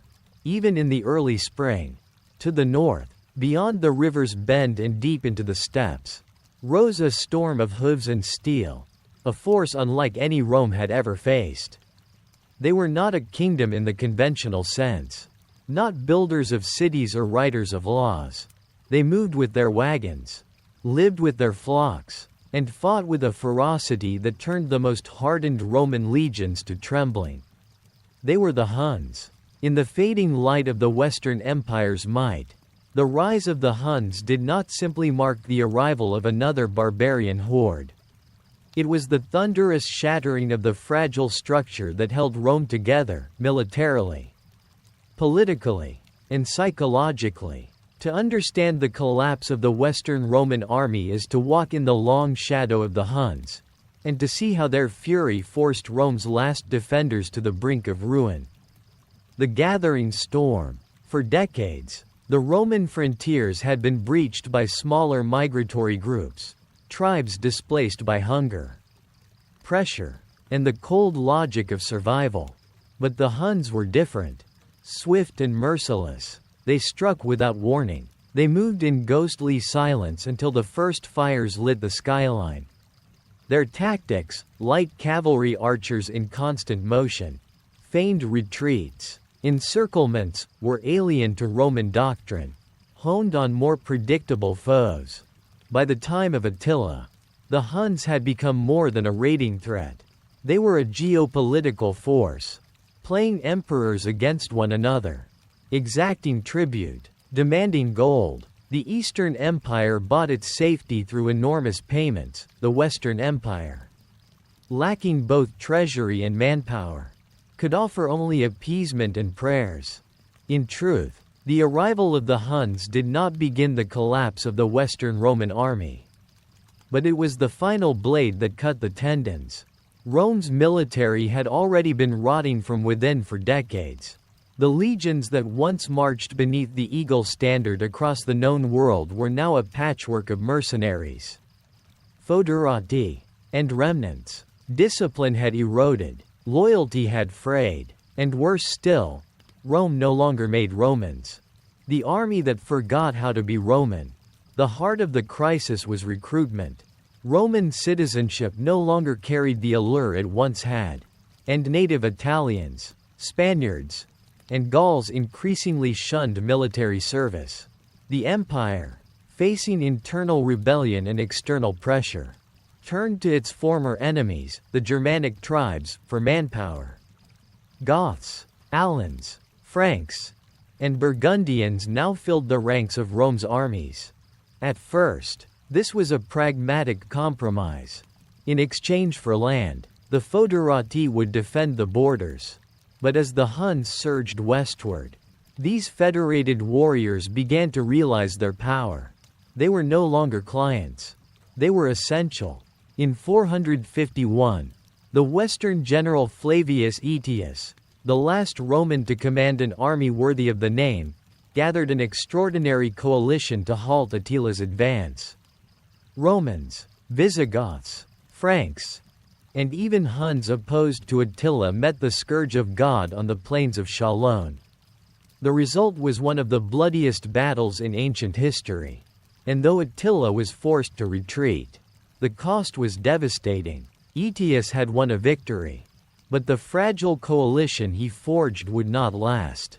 And when Aetius was murdered at court 2 years later, possibly by Emperor Valentinian III himself, there would be no one to replicate his feat. The Western army, already reliant on the strength of others, lost its last master. The Hunnic aftershock. Though Attila died unexpectedly in 453, reportedly on his wedding night, drunk and hemorrhaging, the consequences of his campaigns echoed across the Western world. His death triggered a succession crisis, and the vast, loosely bound Hunnic Empire began to disintegrate. But the damage was done. In fleeing the Huns, entire Germanic populations had crossed into Roman territory. The Visigoths had entered in 376, but now the Ostrogoths, Suebi, Vandals, and others followed. Some came as allies, others came as conquerors, but all came to stay. The Roman military, stretched thin and politically fractured, was powerless to repel or absorb them in any meaningful way. Rome no longer controlled the migration, it merely reacted to it. The empire had become a stage where Germanic warlords fought their own battles, wearing Roman titles, paying Roman tribute, but swearing loyalty to their own blood. And so, across Gaul, Hispania, and North Africa, the old legions faded. In their place rose patchwork armies, Gothic cavalry, Burgundian infantry, and Vandal fleets. Rome remained the brand, but the men who bore arms under that name often could not even speak Latin. A mirror of fear. To the Roman imagination, the Huns were more than a military threat. They were an existential terror, something out of apocalyptic prophecy. Small, scar-faced, and bow-legged from a lifetime on horseback, the Huns appeared alien in every way. Ammianus Marcellinus, the Roman historian, described them as scarcely human, adding to their mythic dread. But what truly terrified the West was that Rome's walls no longer guaranteed safety. Cities like Aquileia and Milan were razed. Refugees flooded south. Even Rome itself was now vulnerable. In 452, Attila advanced on the Eternal City. Only a desperate appeal by Pope Leo I, accompanied, some say, by a supernatural vision, convinced him to turn back. Yet even this reprieve could not halt the collapse. The real impact of the Huns was not always on the battlefield. It was in the corridors of imperial palaces. It was in the minds of panicked generals. It was in the collapse of morale. A century earlier, a Roman soldier stood as a symbol of iron discipline and imperial pride. Now, many of them were mercenaries paid with land, serving causes that shifted like the winds. The ghost of the empire. In the years following Attila's death, the Western Empire suffered a quiet, undramatic unraveling. There was no single day the legions disbanded, no decree that ended Roman authority. But year by year, the army faded, the training camps emptied, the armories went silent, the eagle standards were tucked away in dusty corners, or carried into new battles by barbarian kings who had once served beneath them. By the 470s, the Western Roman army was, in essence, a fiction. What remained were private armies, personal guards, and foreign foederati whose allegiance was to gold, not to the Senate or the people of Rome. When Odoacer deposed Romulus Augustulus in 476, the famed fall of the Western Empire, there were no legions to resist, no call to arms, no final charge. The Western army had died before the empire did. What the Huns left behind. And yet, in the wreckage, something persisted. The chaos the Huns unleashed reshaped the map of Europe. They forced alliances and migrations that would define the early medieval world. The Ostrogoths, once enslaved by the Huns, emerged as a powerful force under Theodoric. The Visigoths solidified their kingdom in Hispania. Even the Franks, under Clovis, would rise from the vacuum of Roman collapse to carve out a new future. But perhaps the greatest legacy was psychological. The Huns showed the Western world that even the most unthinkable defeats were possible. They shattered the illusion of invincibility. They revealed that civilization, no matter how proud, could be upended by forces from the horizon. Rome had built walls, forged roads, conquered the known world, but it could not conquer the tide of history forever. Closing reflection. As night settles across the ghostly remains of a Roman fort, one can still imagine the tramp of feet, the clash of armor, the barked orders in Latin echoing through ruined corridors. But those voices are long gone. Where the Roman eagle once flew, new banners now rise. Where Roman generals once plotted empire, Germanic kings and Gothic warlords now rule. But in their hearts, they carry the memory, however distorted, of Rome. The collapse of the Western Roman army was not just a military failure. It was a transformation, one that began with fear, accelerated with the fury of the Huns, and ended in the birth of something new from the ashes of something ancient. The legions may have died, but their shadow walks with us still. When the lights of the Western Roman Empire finally dimmed, extinguished not in fire and glory but in exhaustion and neglect, there still remained one flame that burned steadily in the east. While barbarian kings ruled from the ruins of Milan, Ravenna, and Carthage, across the Aegean Sea, Constantinople stood tall, a marble beacon girded by walls of stone. Intellect and enduring ambition. This was not the ghost of Rome, it was its transformation. The Eastern Roman Empire, known later as Byzantium, was no mere survivor of a dead empire. It was a reshaping, a reinvention, a testament to the adaptability of an ancient idea in a changing world. As the West fractured into warlord realms, the East fortified itself as a center of power, culture, and faith, and its endurance would ripple across centuries, preserving a core of Roman identity long after Rome had fallen. In this chapter, we travel east, not just in geography, but in concept. We uncover why the Eastern Empire did not fall when the West did, and how its very survival would shape the legacy of the Roman world far beyond what anyone in Odoacer's Ravenna or Theodoric's Gothic Italy could imagine. A city of marble and fire. Constantinople was more than a city. It was the vision of an emperor. In 330 CE, Constantine the Great had dedicated this new capital upon the ancient city of Byzantium.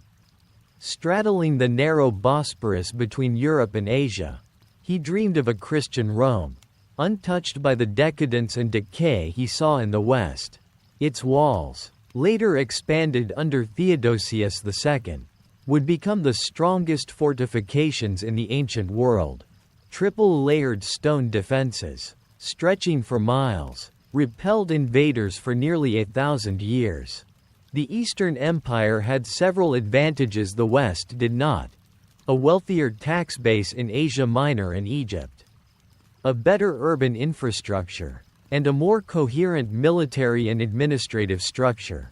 Perhaps more importantly, the East faced fewer Germanic migrations in its early centuries, giving it time to adapt, consolidate, and reform. But its most enduring strength was intellectual and cultural flexibility.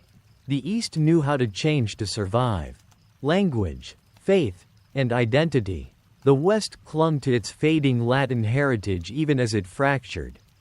In contrast, the Eastern Empire allowed itself to evolve.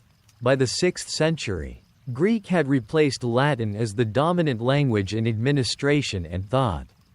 Philosophers read Plato and Aristotle again.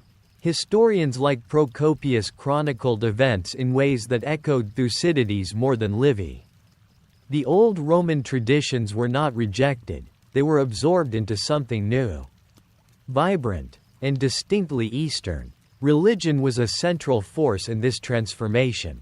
As Christianity evolved from a persecuted sect into the soul of empire, the Byzantines made it their mission to define, refine, and defend the faith. The Council of Chalcedon, the iconoclastic controversy, the rise of monasticism, these were not minor religious squabbles. They were seismic cultural shifts, shaping theology, art, and imperial legitimacy. Emperors were no longer merely Caesar, they were God's chosen. The Church did not just survive under the Eastern Empire. It flourished and rooted itself deep within the mechanisms of state. Justinian and the dream of restoration. The most famous Eastern emperor of the post-Roman world was Justinian I, a man whose ambition was as grand as any Caesar before him. Justinian ruled from 527 to 565 CE. And under his reign, Constantinople would reach its greatest heights. His goal? Nothing less than the Renovatio Imperii, the restoration of Roman greatness. With the help of his brilliant general Belisarius, Justinian launched campaigns to reclaim the lost western provinces. North Africa was taken from the Vandals. Italy, ravaged and fragmented, was clawed back from the Ostrogoths. Parts of Spain, too, were retaken. It was an astounding reversal. For a moment, it seemed that the Roman world might be reunited under one banner again. But it came at a cost. The Gothic War in Italy left the peninsula devastated. Rome changed hands several times. Cities were razed, populations starved. The dream of unification strained the empire's coffers and exhausted its people. And yet, through all this, Constantinople remained untouched. While battles raged in Ravenna and Naples, the capital poured its resources into something more permanent: ideas, law, architecture, and culture. Even more than his conquests, Justinian's true legacy lay in law and architecture. His corpus juris civilis, the body of civil law, was a monumental codification of Roman legal thought, drawing from centuries of imperial edicts, senatorial decrees, and juristic commentary. This work would influence legal systems from medieval Europe to Napoleonic France and beyond. In this, the East preserved and refined the Roman legal mind long after the institutions that created it had vanished in the West. At the same time, Justinian raised the greatest church of the ancient world, the Hagia Sophia. Completed in just 5 years, its soaring dome seemed to float on air, held aloft by divine grace as much as by architectural brilliance.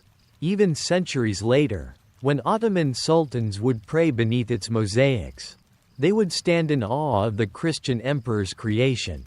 The East's cultural engine kept turning. Greek philosophy merged with Christian theology. Art and iconography blossomed. Manuscripts were copied and preserved. The Byzantines were not just heirs of Rome, they were its continuance. Its adaptation, its future, a different kind of army. Unlike the fragmented warbands of the West, the Byzantine military remained structured, professional, and innovative, especially during its height between the 6th and 10th centuries. Byzantine generals developed complex manuals of strategy, blending Roman tactics with new forms of warfare. They deployed cataphracts, heavily armored cavalry, and developed Greek fire, a terrifying incendiary weapon used to defend their ships and harbors. They maintained a standing army, a centralized chain of command, and border defenses that could outlast sieges for years. This military discipline allowed Byzantium to withstand assaults from Persians, Arabs, Slavs, Bulgars, and eventually Turks. While the West lost province after province to invaders, the East maneuvered, adapted, and endured. Their secret? They did not rely on brute force alone. Diplomacy, marriage alliances, and calculated withdrawals were part of the Byzantine toolkit. Survival was a chess game, and the Eastern emperors played it with uncanny patience. The lasting influence. By the time Theodoric the Ostrogoth ruled in Italy and Odoacer had faded into the pages of defeat, Constantinople had become something else entirely, a world of mosaics, theology, commerce, and enduring imperial pride. Even after it shrank and struggled in later centuries, the Byzantine Empire's cultural output reached far. It spread Orthodox Christianity to the Slavs, influenced Islamic scholars through preserved Greek texts, and kept alive Roman legal, artistic, and administrative traditions. It was not perfect. It was often autocratic, suspicious, and riven by theological schisms. But it endured for over 1,000 years after the fall of the Western Empire. When it finally fell to the Ottomans in 1453, the world mourned not just a city, but the last living thread of the ancient world. And yet, even in death, it passed something forward. The Renaissance in Italy would be sparked in part by Greek scholars fleeing from Constantinople, carrying manuscripts and knowledge to the West. The Russian czars would claim the mantle of Orthodox defenders, calling Moscow the Third Rome. The Eastern Orthodox Church continues today, its roots deeply embedded in the Byzantine tradition. Closing reflection. The Western Empire fell because it could not adapt. The Eastern Empire survived because it did. In the tapestry of post-Roman history, Byzantium is not a border piece, it is a cornerstone. It kept the lights on while the West fell into night. It reminded the world that Rome had not ended, only changed its shape. And in this great transformation lies a lesson not only about history, but about resilience. That legacy is not only about power or territory. It's about the ability to carry an idea forward, to reshape it for new challenges, to make it breathe again in different air. As we turn next to the cultural echoes of Rome in early medieval Europe, we carry with us this truth. that even in the darkest moments of collapse, somewhere, somehow, the heart of Rome still beat. When the legions marched away, when the emperors faded into exile or dust, and when the curia fell silent in the western cities, something curious remained behind. The churches stayed open. The fall of the Western Roman Empire was not a clean break. Civilization didn't collapse in fire and blood overnight. It transformed, slowly, unevenly, and often invisibly to those living through it. In this twilight between antiquity and the medieval world, Christianity did more than survive. It evolved, it endured, it became the thread that wove through the fragments of empire, binding them into a new cultural and moral fabric. In this chapter, we explore the surprising resilience of Christianity during the fall of Rome, not simply as a religion, but as a social institution, a political force, and a cultural bridge between the classical past and the medieval future. When empire crumbled, the church stood, and in standing, it preserved much of what had come before, a faith already in transition. Long before the Western Empire's final collapse, Christianity had been spreading like light through cracks in a darkening world. By the early 4th century, it had gained imperial legitimacy under Constantine. By the end of that century, it was the empire's official religion. Bishops held authority, monasteries were forming, and the scriptures were being compiled and debated. But the collapse of the West accelerated a key transformation. Christianity had to step into the vacuum of imperial power. Where governors once ruled, now bishops presided. Where the state had built roads and aqueducts, now monasteries preserved that knowledge. The church didn't just take up the cross, it picked up the tools of administration, memory, and identity. Bishops as civic leaders. In cities like Rome, Ravenna, Milan, and Carthage, as civil authority withered, bishops became the de facto leaders. They negotiated with barbarian invaders, organized food distribution, and even oversaw construction and repairs. Figures like Pope Leo I, who famously persuaded Attila the Hun to spare Rome, or Bishop Sidonius Apollinaris of Clermont, who governed amidst the crumbling Gallic frontier, illustrate how spiritual leaders became civic lifelines. These were not merely religious men, they were intellectuals, diplomats, administrators. Many came from senatorial families. They understood Roman governance and applied it to a new, more fragile world. And critically, they carried forward Roman values, law, order, education, but reframed them through the lens of Christian morality and divine providence. Monasteries, islands of memory. As urban centers decayed, a new kind of Roman continuity appeared in the countryside, the monastery. Inspired by Eastern traditions but adapted to Western needs, Western monasticism became a stabilizing force. The Rule of Saint Benedict, written around 516 CE, laid the foundation for a disciplined, ordered, communal life devoted to prayer, labor, and study. Monasteries became repositories of knowledge. They copied classical texts, Cicero, Virgil, Aristotle, alongside scripture and theological works. They preserved techniques of agriculture, medicine, and engineering. They taught Latin to new generations of scribes and students. In an era of fragmentation, they were engines of quiet preservation. And beyond that, they offered safety.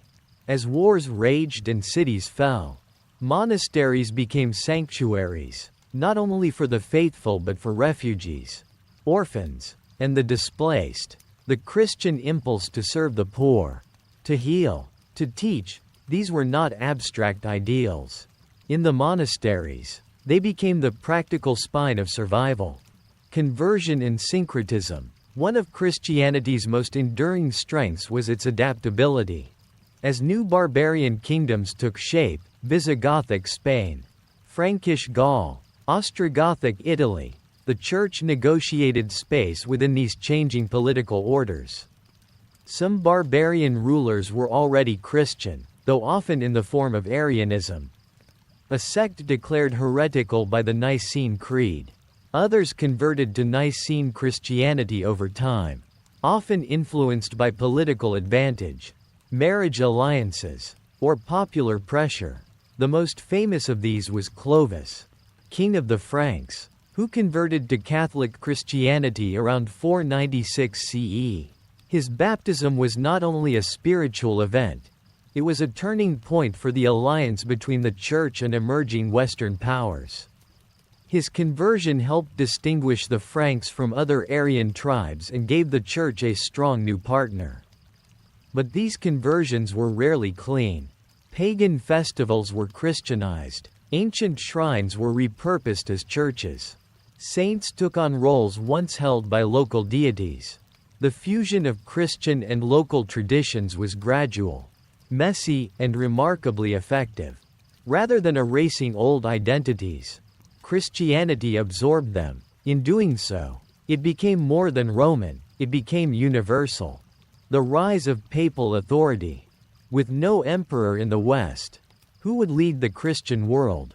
The answer, increasingly, came from Rome, but not from Caesar's palace. From St. Peter's successor. The bishops of Rome, later known as popes, began to assert a unique spiritual authority. This was not a sudden leap but a gradual process, rooted in both theology and necessity. Figures like Pope Gelasius I articulated a dual structure of power: the sacred authority of the priesthood and the royal power of the emperor, distinct, but with the spiritual ultimately supreme. This idea would shape centuries of church-state relations. As other cities faded and Eastern emperors grew distant, the Pope became the symbolic and practical anchor of Western Christendom. Though still politically weak in the 5th and 6th centuries, the papacy's spiritual prestige continued to grow. And eventually, centuries later, it would crown kings, launch crusades, and define orthodoxy for much of Europe. Art, architecture, and the sacred landscape. While imperial palaces crumbled, the Church built anew. Christian basilicas rose where forums once stood. Mosaics replaced marble busts. Frescoes told stories not of Jupiter and Mars, but of saints, martyrs, and miracles. This was not just an aesthetic shift, it was a reorientation of memory and space. The Christian worldview infused the landscape: pilgrim routes, holy relics, sacred mountains, miraculous springs. The world itself became a spiritual map. And while barbarian courts sometimes adopted Roman spectacle, it was in the churches that continuity of literacy, ritual, and architectural innovation truly endured. By the time of Gregory the Great in the late 6th century, the Church had become not just Rome's heir, it was the architect of a new Europe. A church of tension and hope. Yet the Church was not monolithic. It contained profound tensions. There were schisms, between Arian and Nicene Christians, between Eastern and Western leaders, between monastic reformers and urban clergy. There were debates over Christ's nature, over predestination, over the authority of councils and creeds. There was even tension between worldly engagement and spiritual withdrawal, the bishop's duty to rule versus the monk's call to retreat.